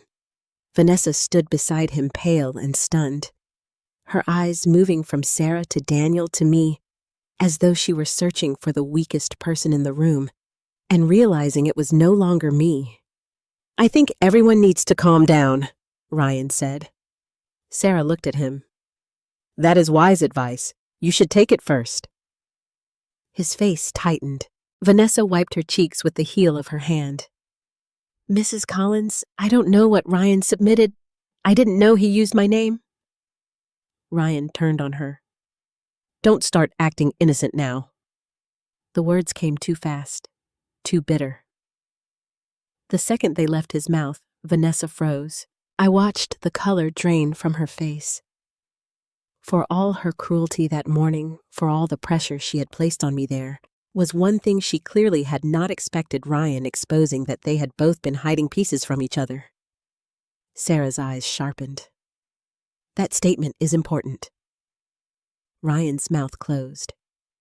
Daniel said quietly, "Mr. Carter, I recommend you stop speaking unless you have counsel present." Ryan gave a short laugh. "This is ridiculous. We haven't committed a crime." Sarah opened her briefcase and removed a notepad. "Then you should have no problem explaining the attempted trustee inquiry, the address redirection language, and the pre-filled authorization documents." Vanessa looked at me. "Mom, please. I didn't come here to hurt you." I wanted to believe her. That was the worst part. Even after everything, a corner of my heart still reached for the easiest version of the truth, the one where Vanessa had been overwhelmed, misled, pressured by Ryan, careless, but not cruel. But memory answered me, her voice at my kitchen table. "Mom, I shouldn't have to ask permission to help you."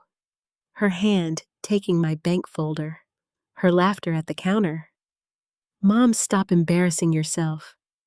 I could not keep confusing pain with proof of love. "You came here to have me sign papers I did not understand," I said. Her lips trembled. "I thought it was just to help manage things. Then why tell the teller I had cognitive decline?" She looked down. "Why say I forget conversations?" No answer. "Why say I misplaced documents you took?" Her tears fell again, but she did not speak. Sarah turned to Daniel. "Are there security cameras covering this area?" "Yes," Daniel said. Ryan's head lifted. "For what?" "For documentation," Sarah replied. Daniel added, "The bank maintains lobby video teller audio, where applicable, and transaction notes."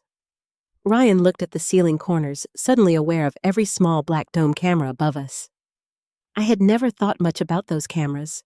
Before that morning, they were just part of the bank, like pins on chains and deposit slips.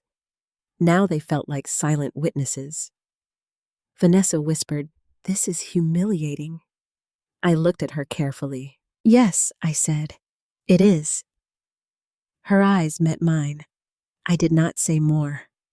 I did not have to. For the first time that day, she understood the word from my side. Sarah stepped closer to me. Mrs. Thompson, I want to ask you clearly in front of these witnesses. Did you willingly ask your daughter or son-in-law to prepare financial authorization documents for you? No. Did you ask them to redirect your financial statements? No. Did you authorize anyone to inquire about changing trustee designations based on your alleged incapacity? No. Have you been diagnosed as legally incapacitated by a medical professional? No. Vanessa flinch medical professional? No. Vanessa flinched at each answer. Sarah wrote quickly, then looked at Daniel. Please preserve copies of all forms presented today and all system notes related to failed profile changes. Daniel nodded. Already in progress. Ryan said, You can't keep our personal paperwork. Daniel looked at the leather folder on the counter. The documents were presented to the bank in an attempt to modify account access. We are allowed to retain records related to that attempt. Ryan's polished expression cracked further. This is entrapment. Sarah almost smiled, but there was no humor in it. No one asked you to bring these papers. That attempt. Ryan's polished expression cracked further. This is entrapment. Sarah almost smiled, but there was no humor in it. No one asked you to bring these papers? The older man in the baseball cap muttered. That's right. Vanessa turned toward him shocked. He lifted both hands. Sorry, but it is, under different circumstances, I might have laughed. Instead, I felt something deep and aching loosen in my chest. The humiliation that had wrapped itself around me when Vanessa first raised her voice was beginning to change shape. It was not disappearing. It was turning into witness, turning into record, turning into truth. Daniel gestured toward a small conference room near the side hallway. I suggest we move out of the lobby. Sarah looked at me. Mrs. Thompson. I nodded. Ryan immediately said, We're leaving. Vanessa looked at him. What? We're not staying for this circus. Sarah's voice cut cleanly through his. You may leave, but the records remain and Mrs. Thompson's accounts and trust will be protected pending review. Ryan grabbed Vanessa's arm. Come on. This time she pulled away from him harder. Don't touch me. His face darkened. Vanessa, she looked at him as if she was seeing every shadow she had ignored in their marriage. Did you use my name? Not here. That's not an answer. I did what I had to do. For who? For us. She looked at him as if she was seeing every shadow she had ignored in their marriage. Did you use my name? Not here. That's not an answer. I did what I had to do. For who? For us. Her laugh was broken. You mean for yourself? He pointed toward me. Don't let her do this. She's going to cut you out. You think crying will save you? Your father already set the trap, Sarah said. Mr. Carter. But Ryan was no longer listening. He looked at me with open resentment now. Gone was the respectful son-in-law. Gone was Miss Brielle.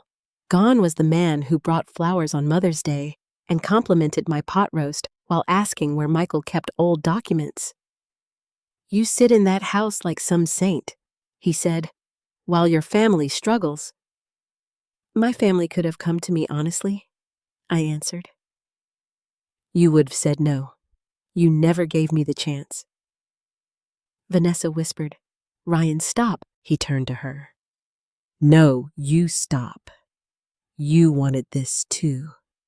Don't stand there like you weren't tired of begging your mother for every little thing. My heart clenched. I looked at Vanessa. She did not deny it. That silence was quieter than Ryan's anger, but it cut deeper. I nodded slowly. So, there it is. Vanessa covered her face. Mom. No, I said. Let it stand. For once, let the truth stay in the room. Sarah moved beside me, not protectively in a dramatic way, but firmly enough that I knew I was not alone. Daniel asked Megan to call bank security to the lobby not because anyone had struck anyone, but because Ryan's voice had grown too sharp and his posture too unpredictable. 2 uniformed security officers appeared near the entrance. They did not rush. They simply stood where Ryan could see them. That was enough. Ryan's shoulders lowered, but his eyes remained hard. Sarah said, Mrs. Thompson has made her position clear. No authorization will be processed.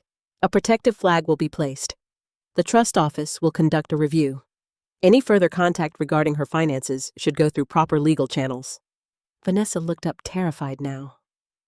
What does that mean? It means Sarah said you do not call the bank pretending to be your mother. You do not submit forms using her information. You do not change her passwords, intercept her mail, or pressure her to sign anything. If Mrs. Thompson chooses to speak with you, that is her personal decision. Financially, you are no longer involved unless she gives written consent through counsel. Vanessa looked at me as if I had died while standing in front of her. Mom, are you really doing this? My voice shook, but it did not break. No, Vanessa. You did this. I'm just no longer helping you finish it. The words seemed to pass through her. Ryan scoffed. Fine, let her keep her precious papers. We'll see how long she manages alone. I looked at him then, and for the first time in years, I felt no need to be polite. I managed before you came into this family, I said, and I will manage after you stop trying to take from it. His face twisted. Daniel stepped forward. Mr. Carter, it's time for you to leave. Ryan looked at Vanessa. Now. She did not move. Vanessa, he snapped. She looked between him and me, trapped between the scheme she had joined and the mother she had wounded. Then she picked up her purse with shaking hands. I'm sorry, she whispered. I wanted to ask, for what? For today? For the lies? For the money? For making me afraid in my own house? For using my age as a weapon? But I did not ask. Not then. Because I knew she was not ready to answer honestly. So I said nothing. Ryan walked toward the doors first. Vanessa followed a few steps behind him, but at the entrance she turned back. For one moment, I saw the little girl again. Then the doors opened, cold air swept in, and she was gone. The lobby remained silent after they left. Sarah touched my arm gently. Mrs. Thompson, we should sit down. But I kept standing. My knees were weak. My heart hurt. My hands trembled around Michael's envelope. Still I stood, because after being called confused, difficult, stubborn, and embarrassing standing felt like the first truthful thing my body had done all morning. Daniel looked at me with quiet respect. Mrs. Thompson, he said, your husband was right. About what? He glanced at the bank doors, then back at me. You were stronger than they expected. I looked down at Michael's handwriting, and for the first time since he died, I whispered without feeling alone. I hope he knows. Sarah's voice softened. I think he does. Sarah led me into the small conference room, and for the first time since I had walked into that bank, the door closed without Vanessa on the other side, trying to control what happened next.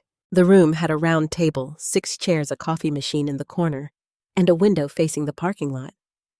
I could see Vanessa and Ryan's white SUV still parked outside. They had not left. That did not surprise me. People who came to take control rarely walked away just because someone told them no.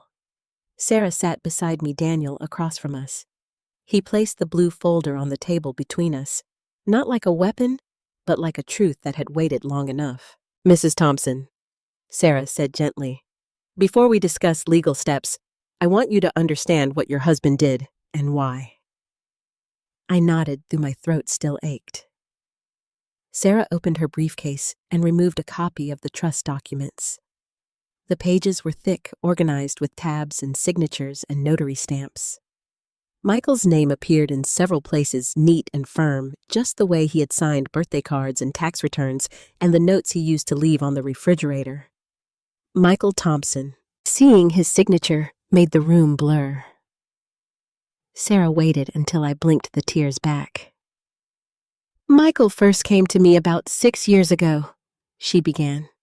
At that time, his goal was ordinary estate planning. He wanted to make sure you would be cared for if something happened to him. That sounds like him, I whispered. He was very specific. He said you were capable of managing your life, but that you had spent so many years letting him handle documents that others might mistake your trust for weakness. I looked down at my hands. Michael had known me better than I knew myself. Sarah continued. The first version of the trust was straightforward. You were protected for life. Vanessa was a future beneficiary. Emily was included for education support. Nothing unusual. I touched the edge of the document. Then something changed. Yes. Daniel glanced toward the window. Ryan. Sarah nodded. Ryan asked questions Michael found concerning. Not illegal questions by themselves, but too many, too early, and always framed around what could be accessed if you were unable to manage your affairs. I closed my eyes. I remembered Michael's last spring. He had been thinner then, but still walking slowly through the garden with a cane. Vanessa and Ryan had visited one Sunday afternoon. I had made chicken soup. After lunch, Ryan sat with Michael in the den while Vanessa helped me clear the dishes. At the time, I thought it was kind of him to keep Michael company. Now I wondered what he had really been asking behind that closed door. Sarah turned a page. Michael told me Ryan asked whether adult children could petition for access if a surviving spouse became forgetful. He asked spouse became forgetful. He asked whether a doctor's note would be enough. He asked what happened if a house was paid off, but the owner needed family-managed care. I felt cold all over. Family-managed care, whether a doctor's note would be enough. He asked what happened if a house was paid off, but the owner needed family-managed care. I felt cold all over. Family-managed care? I repeated. Sarah's mouth tightened. That was the phrase Michael remembered. Daniel added, Michael came to see me the week after that conversation. The memory rose in me unexpectedly. Michael, sitting at the breakfast table staring at his coffee. I had asked if he was in pain. He had smiled and said, just thinking. The memory rose in me unexpectedly. Michael sitting at the breakfast table staring at his coffee. I had asked if he was in pain. He had smiled and said, just thinking. Later that day, he drove himself somewhere and came home with a folder tucked under his arm. I had assumed it was insurance paperwork. He had kissed the top of my head and told me not to worry. I had believed him. How did I not see this? I whispered. Sarah's voice softened. Because you were loving your family, Brielle. You were not investigating them. The use of my first name, not Mrs. Thompson, nearly made me cry again.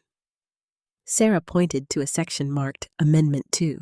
After those questions, Michael added protective language. He gave you lifetime rights to the home. He required multiple independent confirmations before anyone could claim you were incapacitated. One family member's opinion or even a single doctor's vague note would not be enough to transfer control. Daniel said, he was worried someone might try to build a story around you. A story? Sarah's eyes were kind but direct. That you were forgetful, confused, unable to handle paperwork, difficult, emotional, easily manipulated. Each word felt familiar because I had heard versions of them for months. Vanessa had not simply insulted me. She had been building the story. Every opened envelope, every changed password, every sigh when I asked a question, Every time she told Ryan in front of me that I was getting worse. Every little correction in public. It had all been part of making me look smaller than I was. I put a hand over my chest. Michael knew they might do that. He feared it, Sarah said, and he planned against it. Daniel opened the blue folder to a separate tab. There was also a letter of intent, not legally binding in the same way as the trust, but it explains his reasoning. Sarah slid it toward me. You don't have to read it now. I want to. The page was typed, but Michael had signed the bottom. I could almost hear his voice in the words. My intent is not to punish my daughter Vanessa, but to protect my wife Brielle from pressure manipulation or premature loss of independence. Brielle is to remain in her home unless she chooses otherwise. No beneficiary's financial needs are to override her dignity, housing care, or peace. I had to stop. Peace. Michael had protected not just money, not just property, but my peace. I thought of Vanessa's voice in the lobby, sharp and public. I thought of Ryan saying, for now. I thought of how close I had come to signing something just to end the embarrassment. Sarah waited. Daniel looked down respectfully. I forced myself to continue reading. If any beneficiary spouse of a beneficiary or related party attempts to obtain control through coercion, misrepresentation, forged authorization, false claims of incapacity, or unauthorized financial inquiry, the trustee and legal advisor are instructed to suspend benefit rights pending full review. I looked up. That means Vanessa. Sarah's answer was careful. It could. And Ryan is not a beneficiary, but his conduct can affect Vanessa's position if she participated, benefited, or allowed it. I looked out the window again. The white SUV sat near the curb. Through the windshield, I could see movement. Vanessa in the passenger seat now. Ryan in the driver's seat, talking with one hand in the air. Still arguing. Still blaming. Still deciding what version of the truth suited them best. Sarah said, there is another section you should know about. I turned back. She flipped to a tab near the end. Michael added an educational provision for Emily. Funds for tuition, housing, books, and reasonable support can be paid directly to educational institutions or providers. That support does not require Vanessa or Ryan to control anything. My breath caught. Emily's college? Yes. Vanessa said they were drowning because of Emily's tuition. Sarah shook her head slightly. If Emily needed qualified educational support, there was already a process. Vanessa knew there was some educational provision. I cannot say how much she understood, but she was aware enough to ask me once whether tuition funds could be paid directly to parents. And what did you say? I said no, directly to the school. I closed my eyes. So Vanessa had not been desperate because there was no help. She had been angry because the help had rules. Daniel said, Michael designed it that way. I could almost see him sitting with Sarah, weak but determined, insisting that any money meant for Emily actually reach Emily. He had known what unchecked access could become. My Michael. Careful Michael. Loving Michael. The man I had teased for labeling folders had labeled the dangers too. A tear slipped down my cheek. I did not wipe it away. I wish he had told me, I said. Sarah looked at me for a long moment. He told me he wanted to, many times, but he was afraid that if he put suspicion into words before he had proof, it would either break your heart or make you defend Vanessa harder. That sounded like me, painfully like me. I would have defended her. I would have said Vanessa was stressed, Ryan was misunderstood. Michael was imagining things because he was sick and frightened. I would have chosen the comfort of denial because the truth was too terrible. Michael had known that too. Daniel leaned forward. Mrs. Thompson today gave us more than suspicion? I looked at him. The documents, the address change language, the trustee inquiry, the statements made in the lobby, Mr. Carter's remarks, These all matter, Sarah nodded. They do. But you need to understand something. This process may become painful. Vanessa may call. She may cry. She may blame Ryan. Ryan may blame her. They may both blame you. There may be pressure from other relatives if they decide to tell a false version first. I don't have many relatives left. Sometimes it only takes one. I thought of church friends, neighbors, Emily, Vanessa's social circle. I could already imagine the story being twisted. Poor Vanessa tried to help her aging mother, and Brielle turned on her. I had lived long enough to know truth did not always travel first. Sarah placed a document in front of me. This authorizes protective review and communication through my office. You do not have to sign it today, but I recommend it. It does not give away control. It gives me permission to protect what already belongs to you. I read the page slowly. No pressure, no daughter leaning over my shoulder. No Ryan telling me I did not understand. Just words, time, and my own decision. I signed. My signature shook slightly at first, then steadied halfway through. Brielle Thompson. When I put the pen down, I felt something I had not felt in months. Not happiness, not victory, a boundary.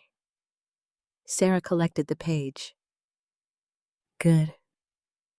I will file this immediately. Daniel closed the blue folder. There is one more thing Michael asked me to tell you if this day ever came. I looked at him. He said, "Tell Bree I am sorry I couldn't stop the pain, but I hope I stopped the damage." The tears came then, full and quiet. I pressed Michael's envelope against my heart. Outside, my daughter sat in a car with the man who had helped turn love into leverage. Inside, I sat with the final proof that my husband had seen the storm coming and built me shelter before he left. And for the first time, I understood the secret Daniel had revealed was not simply a trust. It was Michael's last act of love. I thought the worst part would be leaving the bank. I thought walking past the counter, past the teller, who had watched my daughter shame me, past the customers, who had heard pieces of my family breaking open, would feel like being stripped bare in public. But the worst part was what happened before I reached the door. Sarah was gathering copies of the documents. Daniel had stepped out to speak with the security officer and make sure the protective flag was in place. I was still seated in the conference room, Michael's envelope resting in my lap, when my phone began to vibrate inside my purse. At first, I ignored it.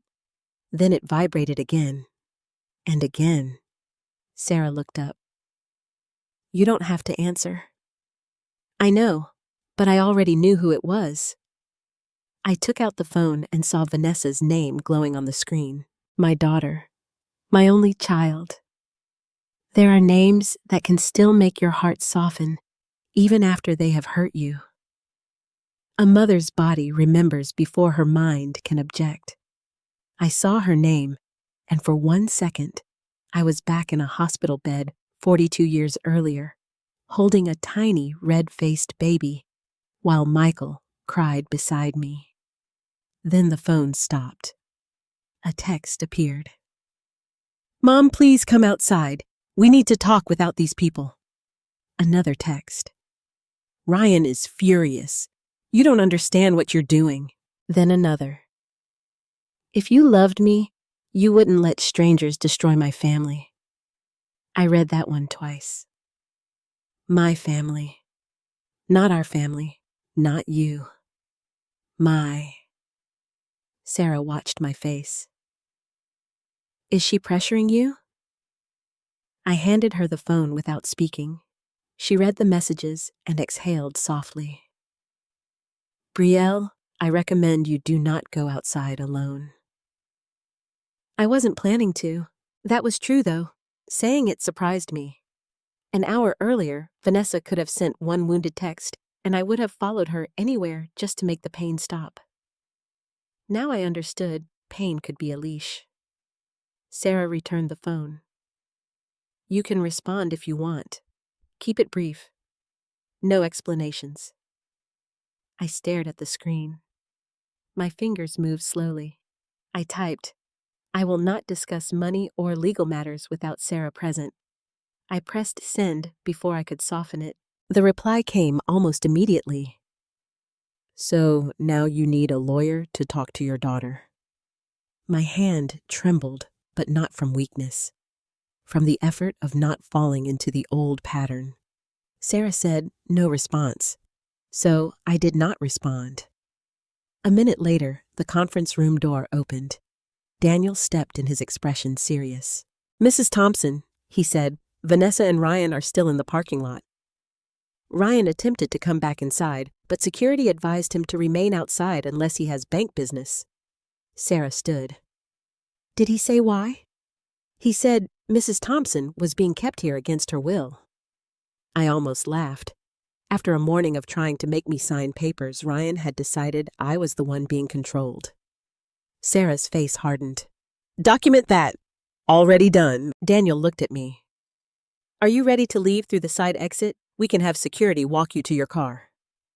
"My car isn't here," I said. "Vanessa drove me." The room went still. It was such a simple thing, but suddenly it mattered. I had arrived in my daughter's vehicle. She had controlled the ride, the timing, the folder, the conversation. Even my way home had been part of her power. Daniel said, "I can call a car service." Sarah shook her head gently. "I'll drive her home." I looked at her. "You don't have to do that." "I know. I'm offering." I started to refuse because politeness is its own trap for women my age. We are taught not to inconvenience anyone, even when our lives have just been shaken apart.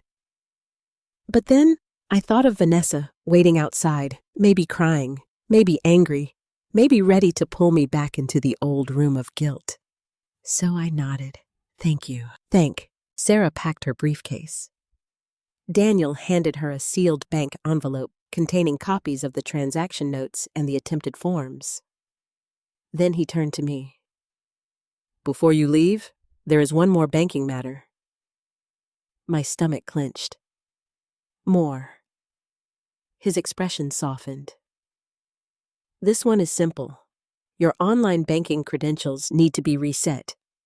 Your daughter's device access should be removed. We can do that now." I closed my eyes briefly. Vanessa's banking app on her phone, her quiet little just in case. Another string. "Yes," I said. "Remove it." Daniel brought in Megan the teller because she needed to verify my ID and help complete the update. She entered quietly, almost shyly. "Mrs. Thompson," she said, "I'm sorry for what happened earlier." She looked genuinely upset. I touched her hand. "You did the right thing." Her eyes shone a little. "My grandmother went through something similar. Not the same, but enough that I recognized the tone." The tone. That phrase stayed with me. Sometimes people cannot see abuse because no one is shouting, but there is a tone that turns love into permission, help into control, concern into humiliation. Megan had heard it before. So had I.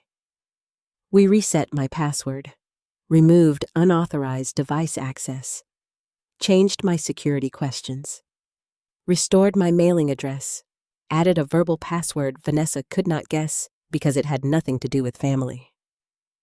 Megan asked, "What would you like it to be?" I thought for a long moment.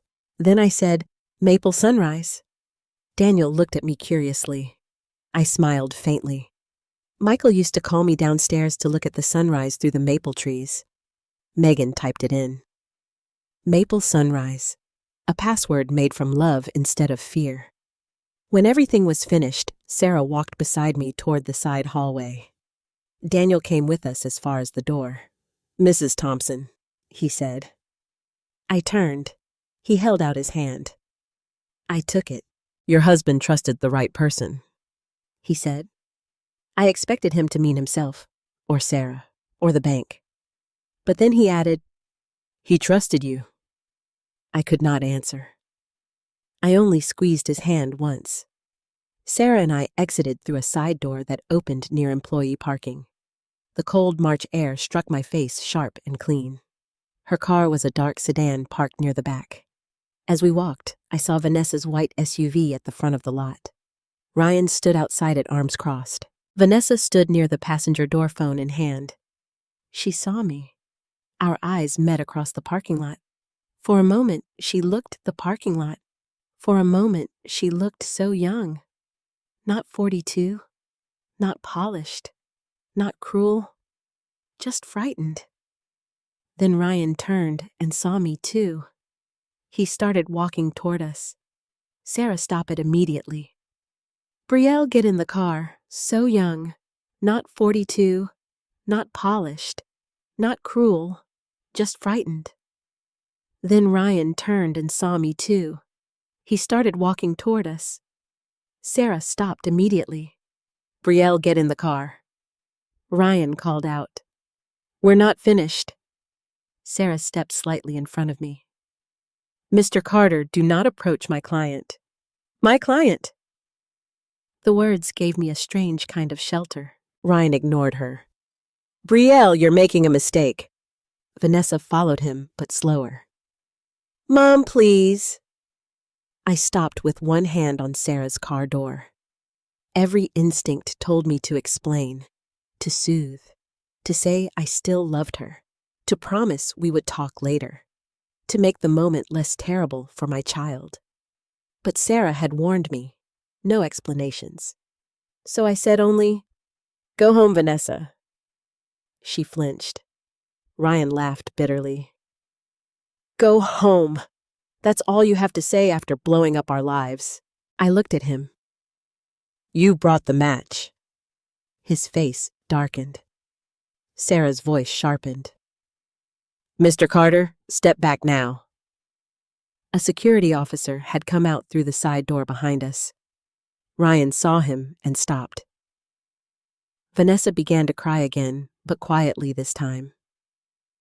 Mom, she said, I don't know how this got so bad.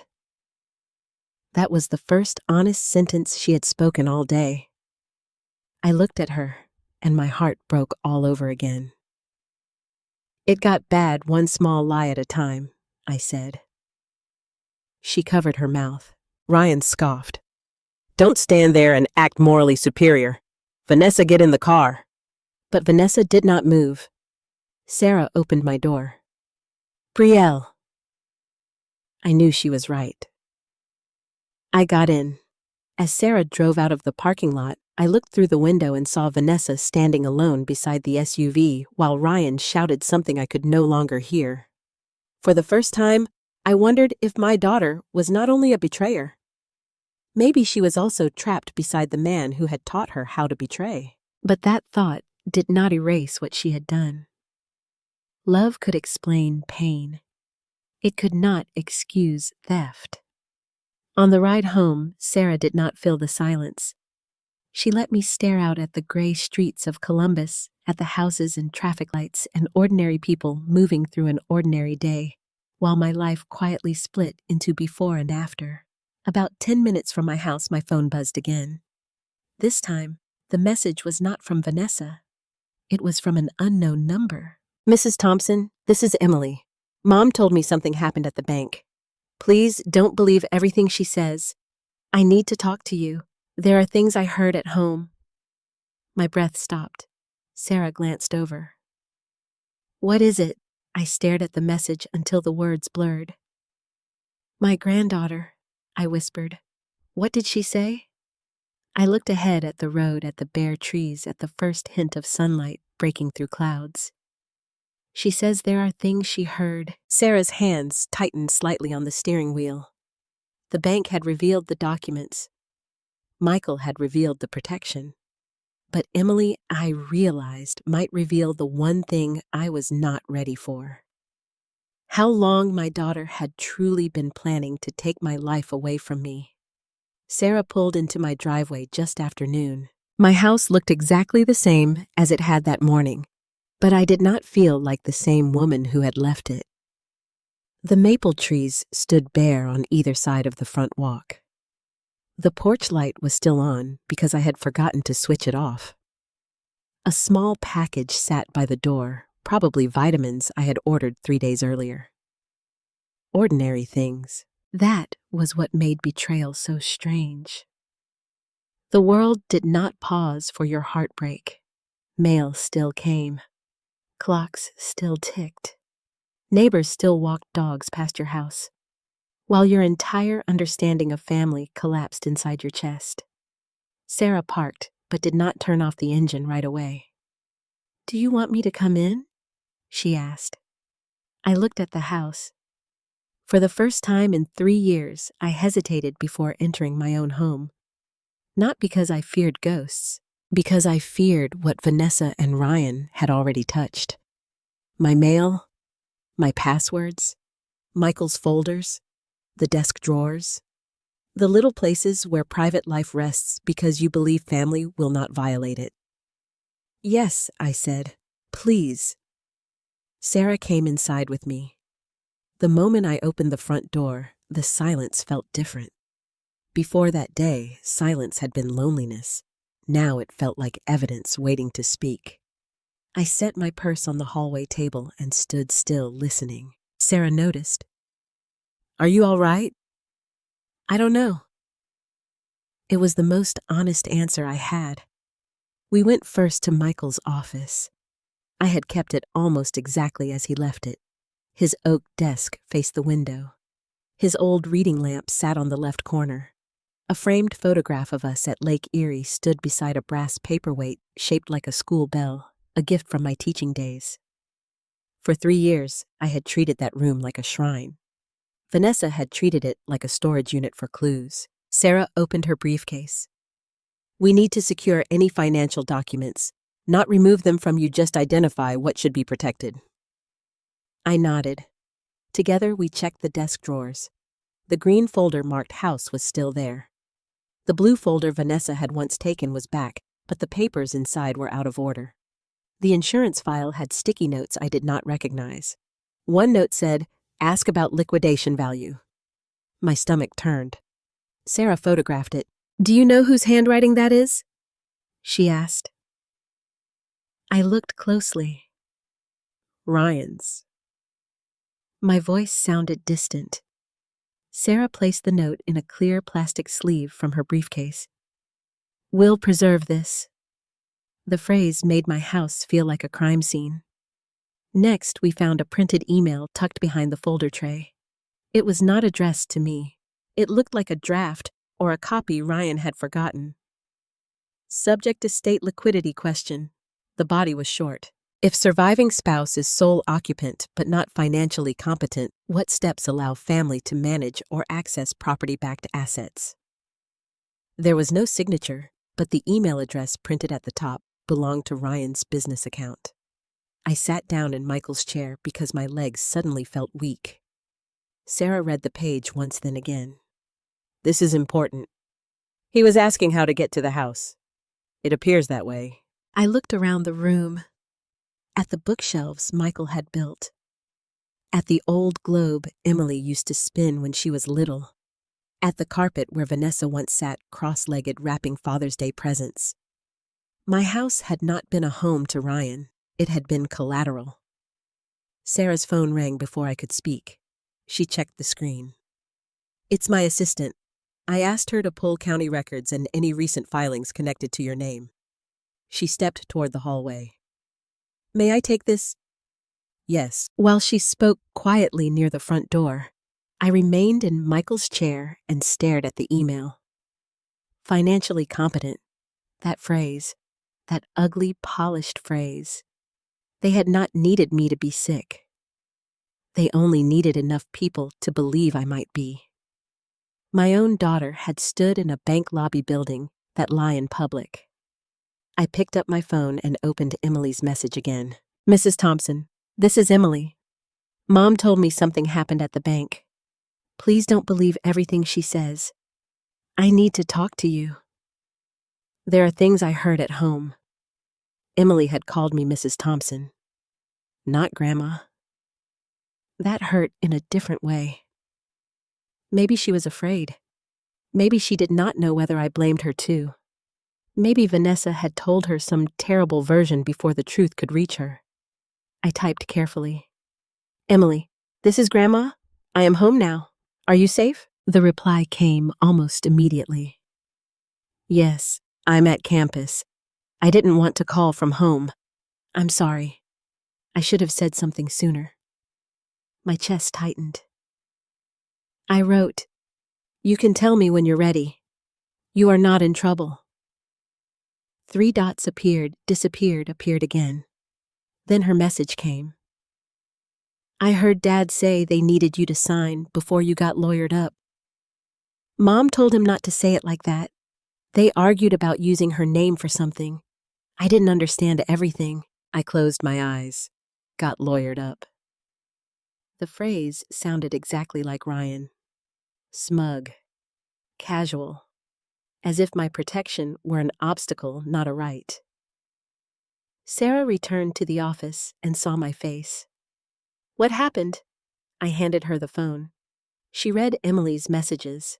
Her expression grew even more serious. This may support coercive intent. Can Emily get in trouble? Not for telling the truth. But we should be careful with how we involve her.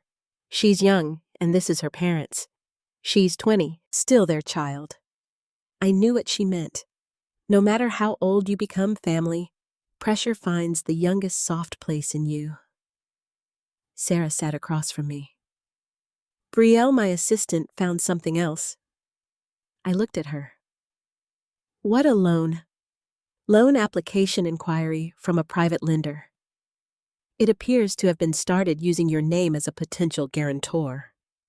I stared at her, unable to absorb the words. A guarantor? Yes, it was not completed, and it may not have resulted in any debt.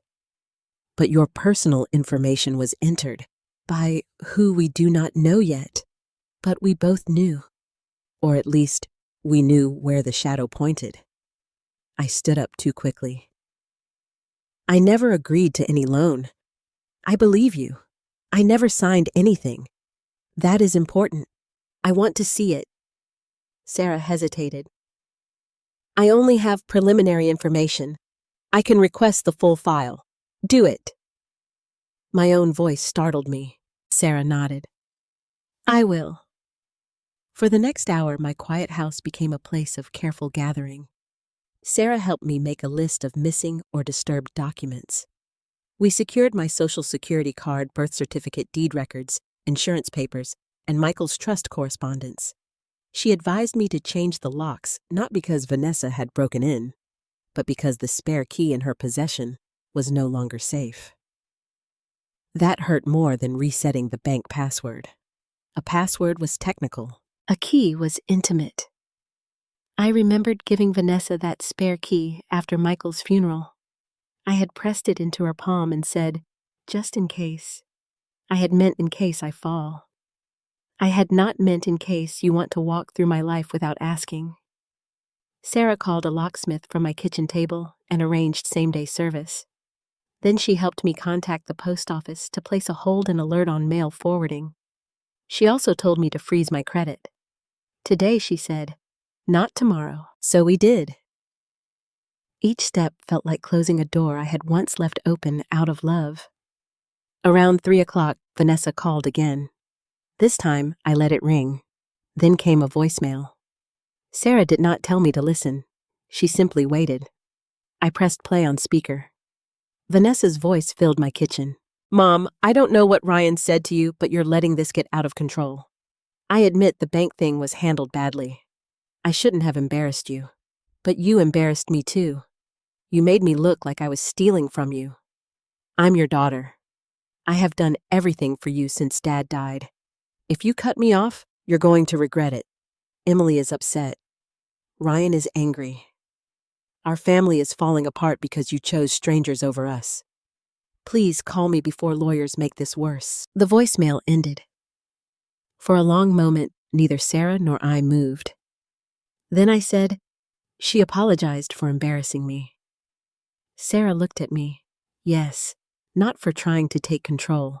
No, not for lying. No, not for the papers. No. I nodded slowly. Sometimes what people leave out is the confession. A second voicemail arrived, this one from Ryan. I did not play it. I did not need his voice in my kitchen. Sarah said, "Forward both to me. Do not delete anything." I forwarded them. By late afternoon, the locksmith arrived. He was a kind man named Paul with gray hair and a tool belt. He changed the front door, back door, and side garage lock while Sarah stayed with me. When he handed me the new keys, they felt heavier than metal should. How many copies, he asked. 2, I said. 1 for me, 1 for my attorney. Sarah looked at me surprised but approving. Not my daughter. Not anymore. At least not now. When Sarah finally prepared to leave, the sun was low and pale behind the trees. She placed a folder on my kitchen table. This contains immediate steps, my contact number, Daniel's direct line, and instructions if Vanessa or Ryan come to the house.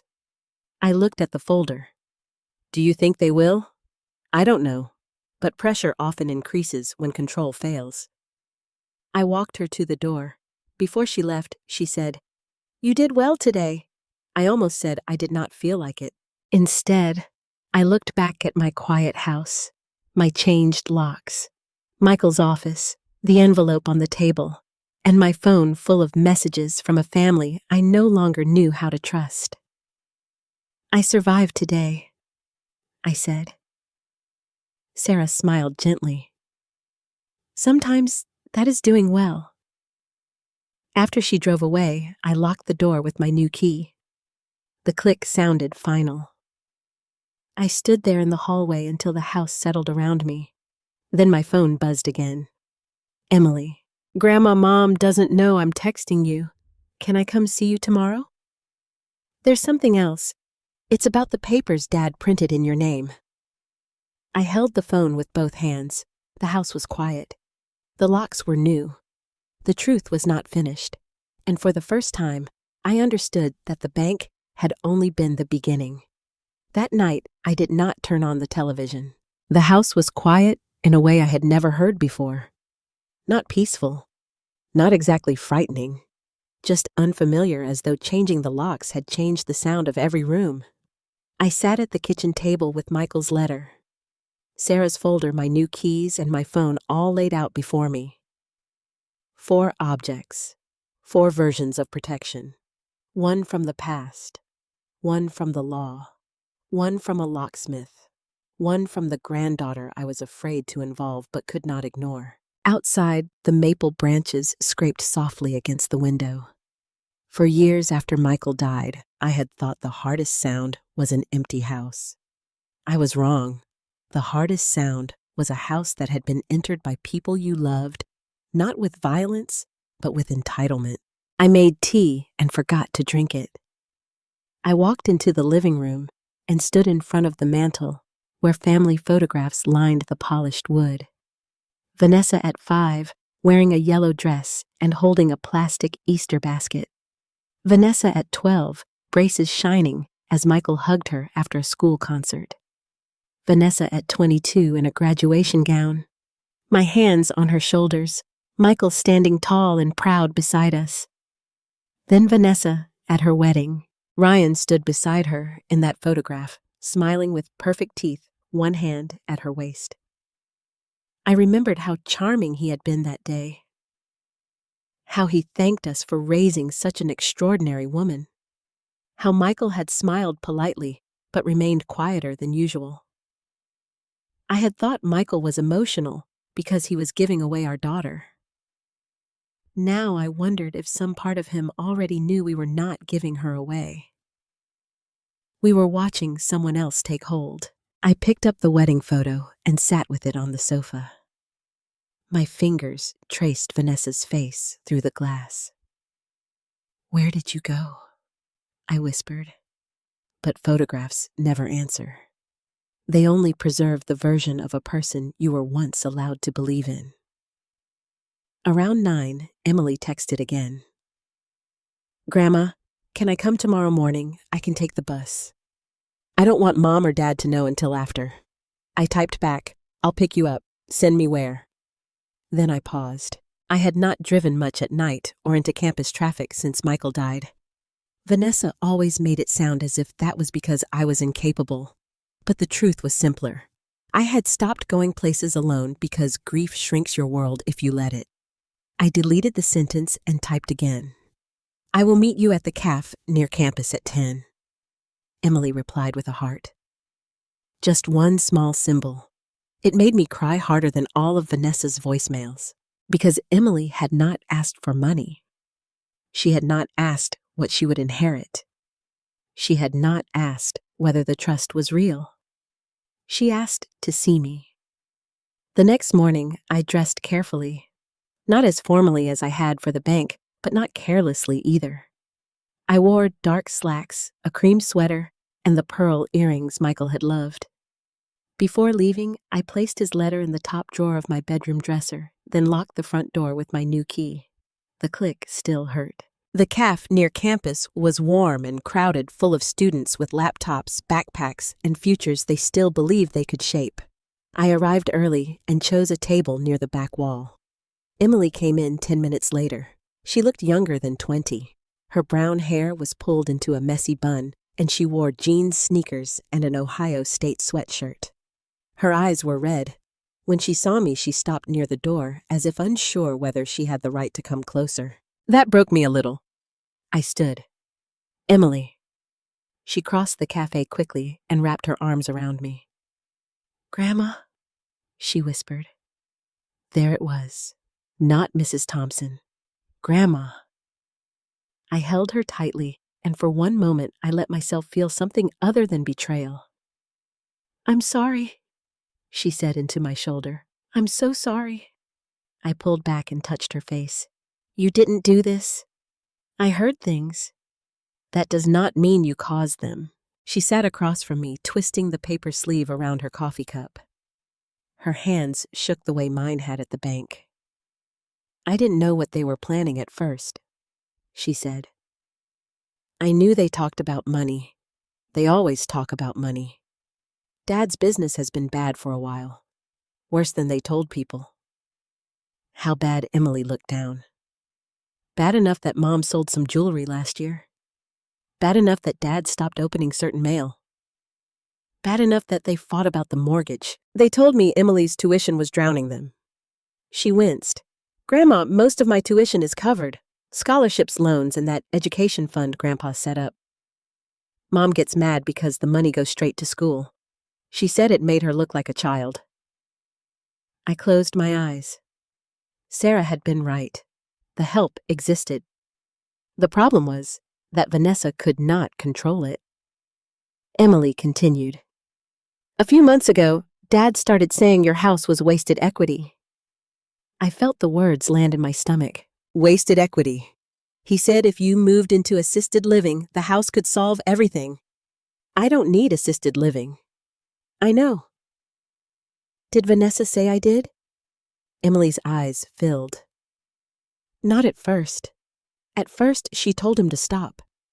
She said you were fine, but then they started fighting more. Dad kept saying you were stubborn, that you were sitting on money while they drowned. Mom started saying you were forgetful. I thought she was just frustrated. Did she believe it? Emily wiped her cheek. I don't know. Sometimes I think she repeated it until she did. That sentence stayed with me. A lie can become easier to carry when you pretend it is concern. What papers did Ryan print in my name? I asked gently.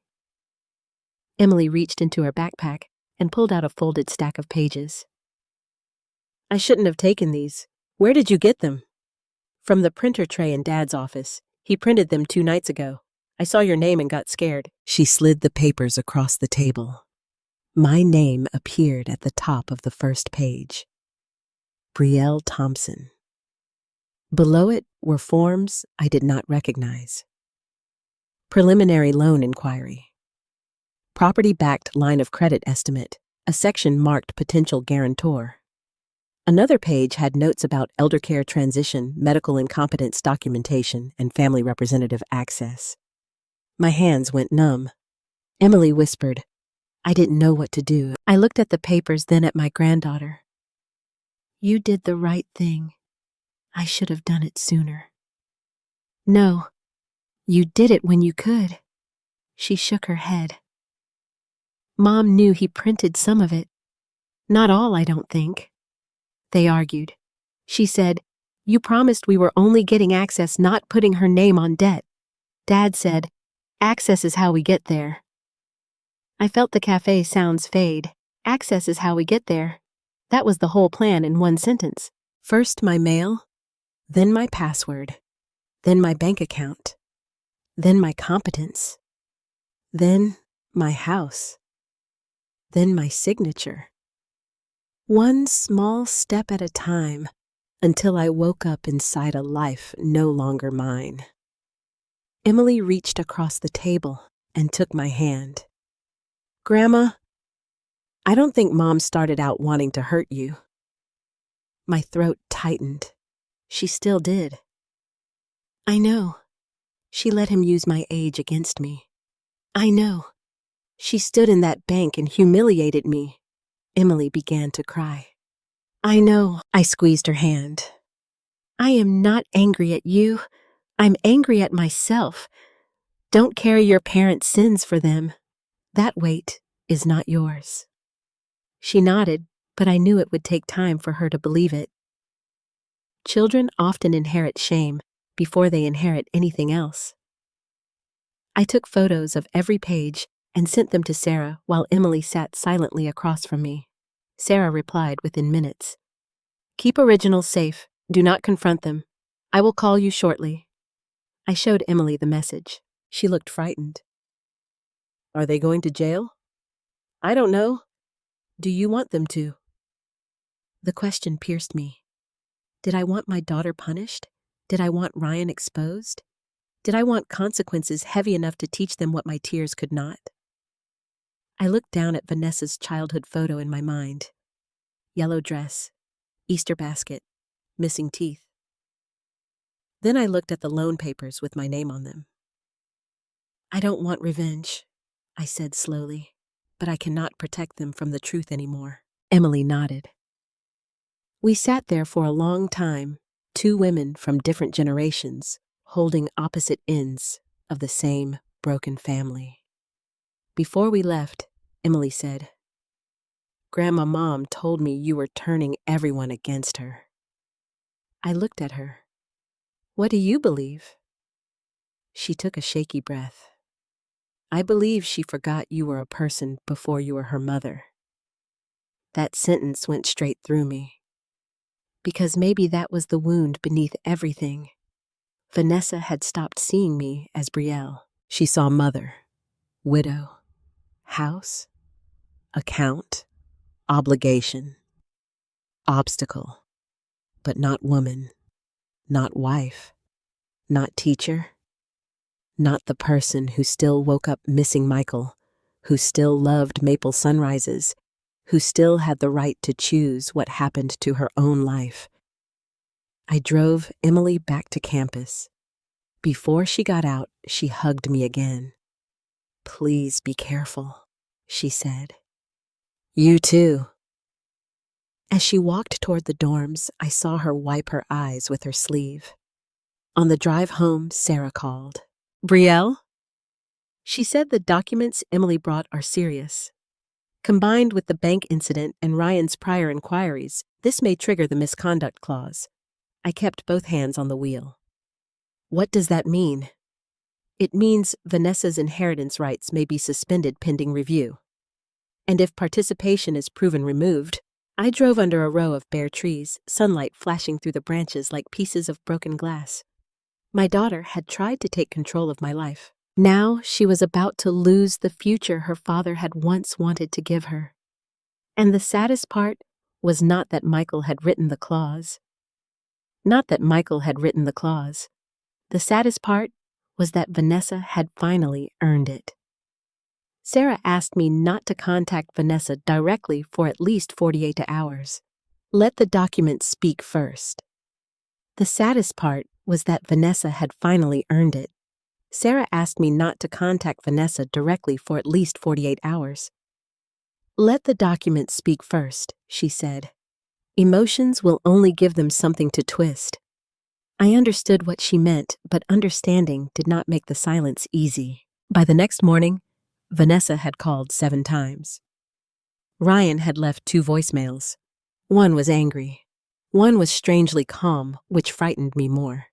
Vanessa texted that Emily had betrayed her. Then she texted that I was destroying the family. Then, an hour later, she wrote only 3 words. Mom, I'm scared. I sat at the kitchen table staring at that message until the screen went dark. I was scared too, but I had been scared in the bank, and she had still pushed the papers toward me. I had been scared when Ryan used my name and he had still kept printing.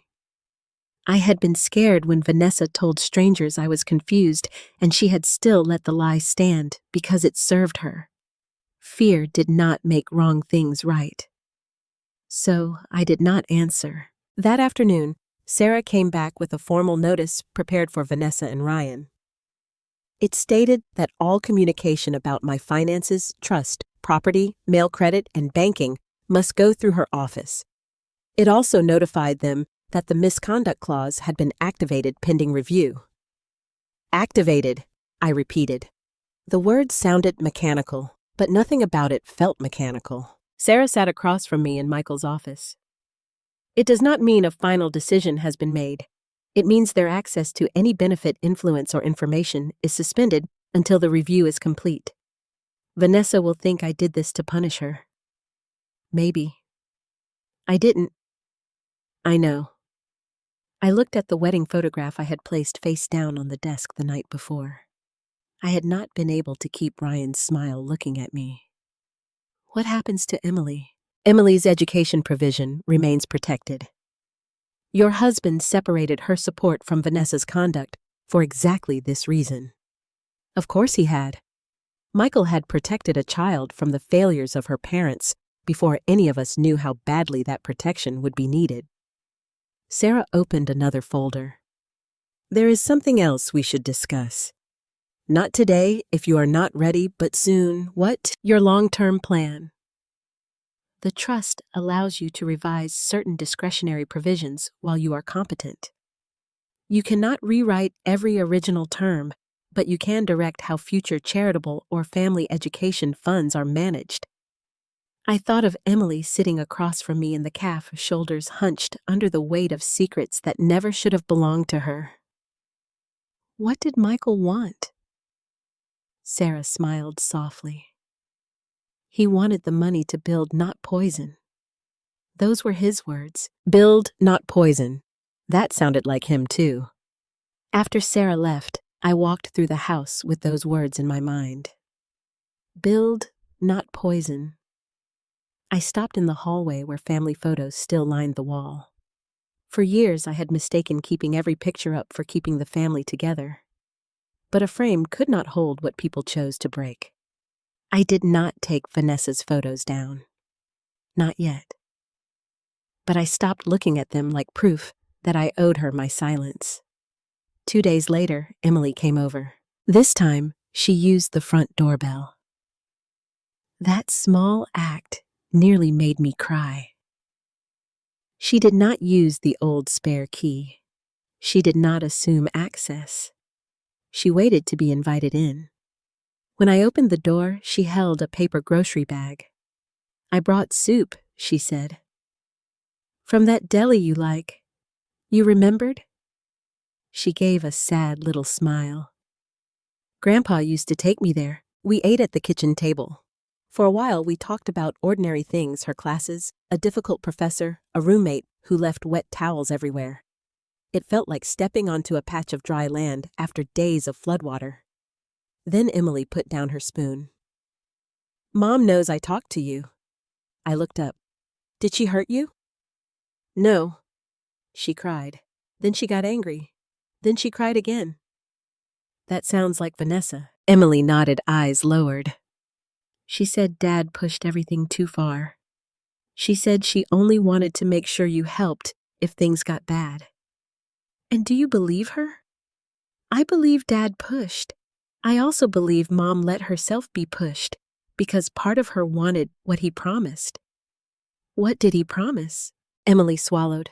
That once they had access, they could fix everything. Their mortgage, his business debt, maybe sell your house later and move you somewhere easier. He made it sound like a plan. Mom made it sound like caregiving. I folded my hands together to keep them from shaking.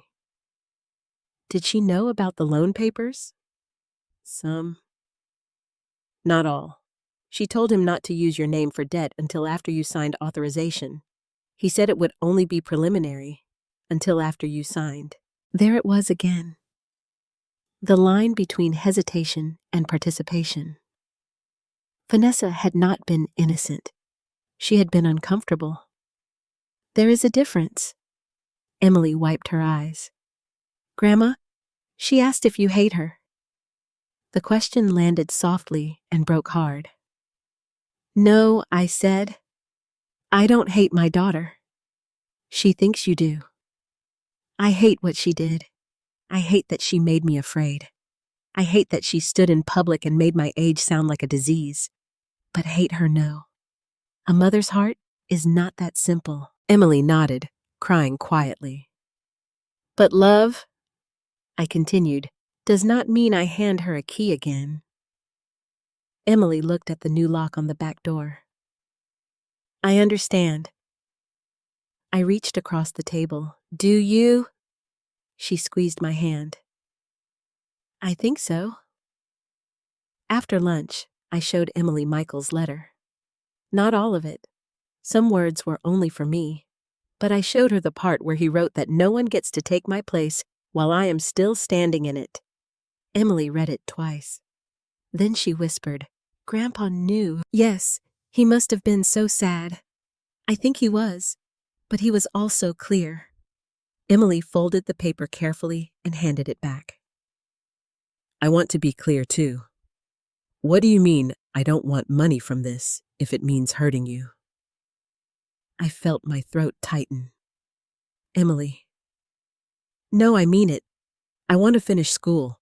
I'm grateful Grandpa helped with that. But I don't want to be the reason anyone pressures you. You are not the reason.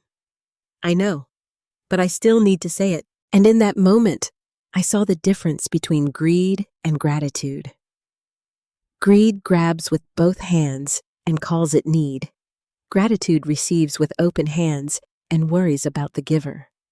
That night, after Emily left, I called Sarah. I know what I want to do, I told her, with the trust provisions. Yes. Sarah's voice turned attentive. Tell me. I want Emily's education protected exactly as Michael wrote it. Direct payments only. No parent access. No exceptions. That is already in place, but we can reaffirm it. And I want a scholarship fund. Sarah was quiet for a moment. A scholarship fund in Michael's name. For students who don't come from perfect families but are trying to build honest lives. Especially older students, returning students, single mothers, widows, people who had to start over. I could almost hear Sarah smile. Michael would like that. I think he would. And family beneficiaries. I looked toward the dark window where my reflection stared back at me, 68, tired, wounded, but still here. Kindness should matter, I said. Integrity should matter. Not blood alone. Sarah replied gently. We can structure discretionary gifts around conduct education need and your approval. My approval, I repeated. Yes, Brielle, yours. For most of my life, I had treated approval as something I gave automatically because I was a mother. But now, I understood approval was not the same as love. Approval was trust, and trust had to be lived honestly. The following week, Vanessa received the legal notice. She did not call me that day. Ryan did. I did not answer. He left a voicemail accusing me of turning Emily against her parents, of letting Sarah manipulate me, of destroying Vanessa's future over paperwork. I forwarded it to Sarah and deleted it from my mind as best I could. But Vanessa's silence was different. It stretched for 3 days. Then a letter arrived. Not an email, not a text, a handwritten letter.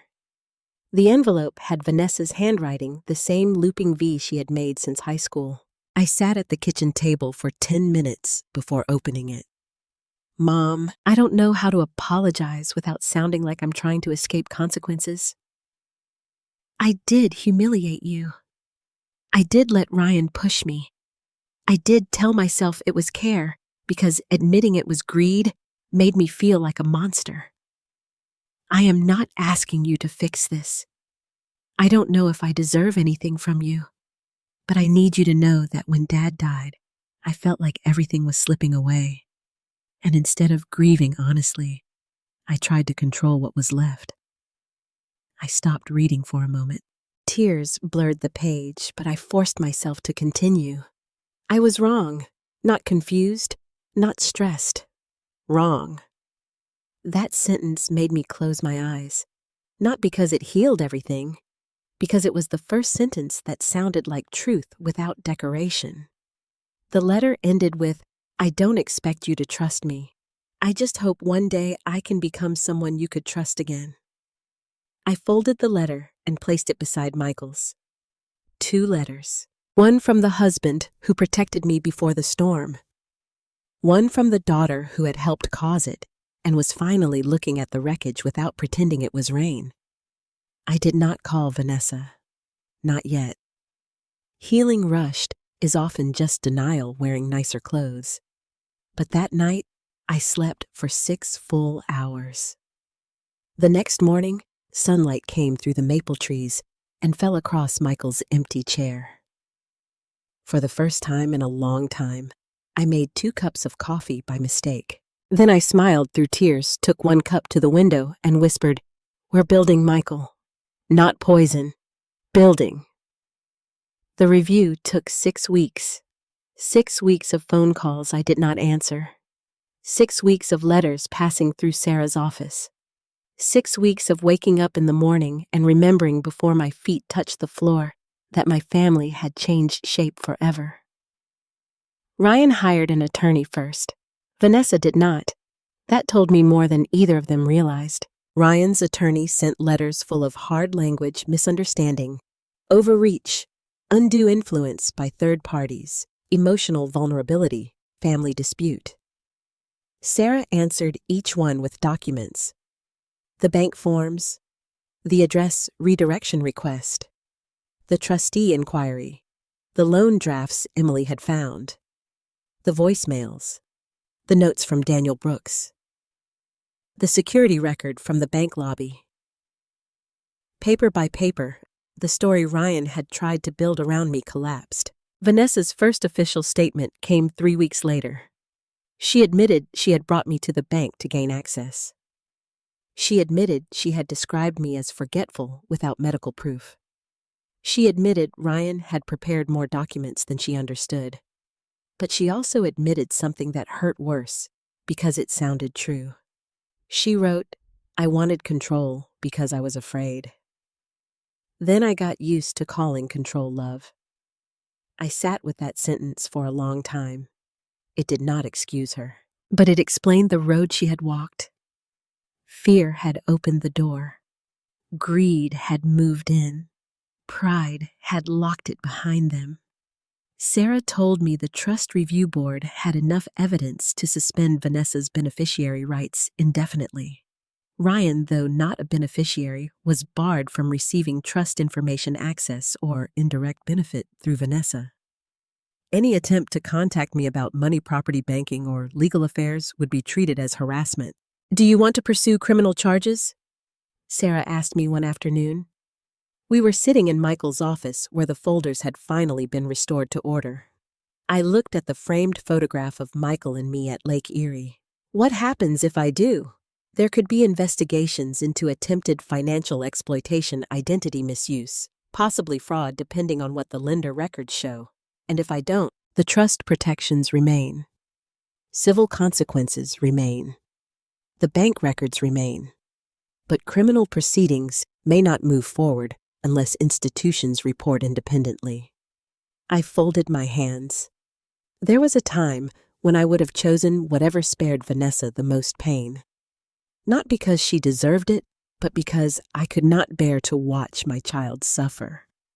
But there was also a new truth in me now. A mother can show mercy without becoming a shield for wrongdoing. I won't chase revenge, I said, but I won't lie for them. If the bank or lender reports what happened, I will tell the truth. Sarah nodded. That is a strong boundary. I'm learning. I won't chase revenge, I said, but I won't lie for them. If the bank or lender reports what happened, I will tell the truth. Sarah nodded. That is a strong boundary. I'm learning.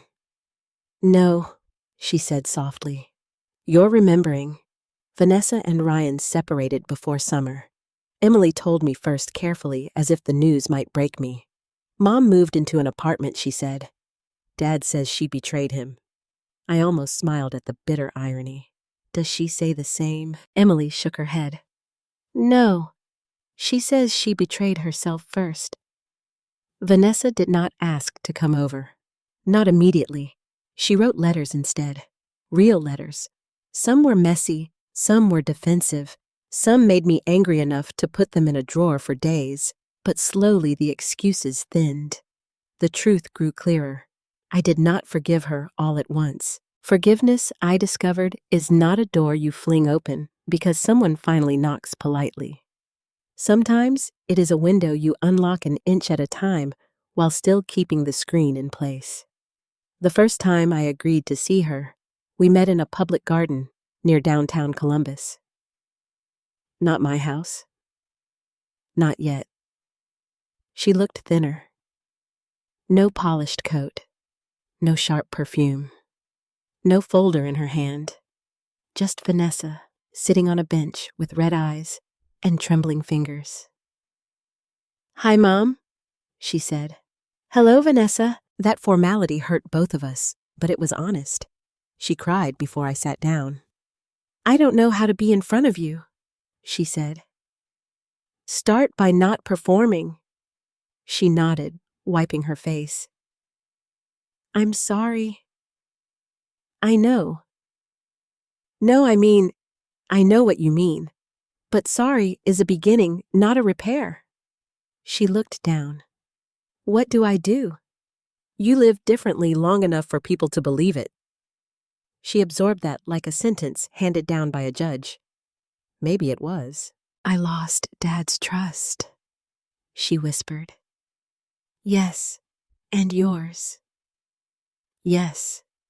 Do you think I can ever earn any of it back? I looked at my daughter, and for the first time in months, I did not see only the woman in the bank. I saw the child, the bride, the grieving daughter, the frightened wife, the selfish adult, all of her at once. I don't know, I said. But you can start by becoming someone who doesn't ask that question for the sake of inheritance. She flinched. Then she nodded. That's fair. We sat quietly as wind moved through the trees. At the end of the visit, she asked if she could hug me. I wanted to say yes automatically. Instead, I listened to myself. Not today. We sat quietly as wind moved through the trees. At the end of the visit, she asked if she could hug me. I wanted to say yes automatically. Instead, I listened to myself. Not today, I said. Pain crossed her face, but she accepted it. That was the first small sign that something in her might truly be changing. By autumn, the Michael Thompson Scholarship Fund was official. Sarah helped structure it. Daniel attended the small signing ceremony at the bank. Emily came too, wearing a blue dress and carrying flowers she had bought with her own money. The fund would support students rebuilding their lives, widows returning to school, older women changing careers, young people from unstable homes, anyone trying to build honestly from broken ground.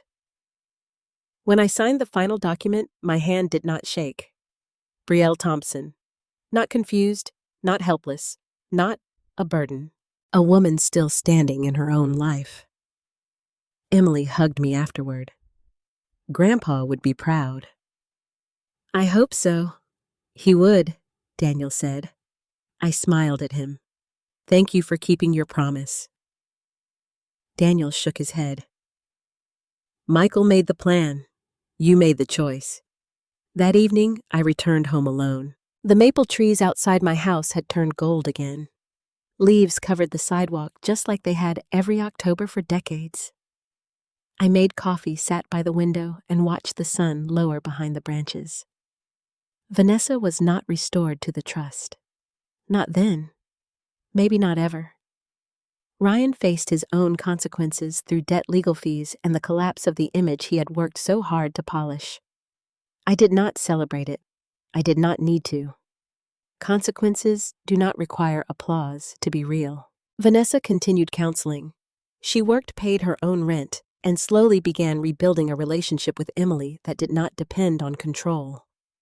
Sometimes she wrote to me. Sometimes I wrote back. We were not healed, not fully. But we were no longer pretending the wound was love. And that mattered. One Sunday morning, months later, Vanessa came to the house for tea. Sarah knew. Emily knew. The visit was planned. Boundaries were clear. Vanessa stood on the porch and rang the bell. Again, that small mercy she waited to be invited in. When I opened the door, she held no folder, no forms, no excuses, only a small framed photograph. It was an old picture of Michael, Vanessa, and me outside the bank years ago. I had forgotten she had a copy. Michael's arm was around my shoulder. Vanessa was laughing between us. I thought you should have this, she said. I took it carefully. For a moment, neither of us spoke. Then she whispered, I forgot who you were before I needed something from you. My eyes filled. Yes, I said. You did. I'm trying to remember. I stepped aside. Then come in. Not all the way back into trust. Not back into control. Not back into the old pattern where motherhood meant surrender. Just into the house. Just for tea. Just for one honest hour. That was enough for that day. Later, after she left, I placed the photograph beside Michael's letter. I stood there looking at both, understanding at last that justice and healing do not always arrive as opposites.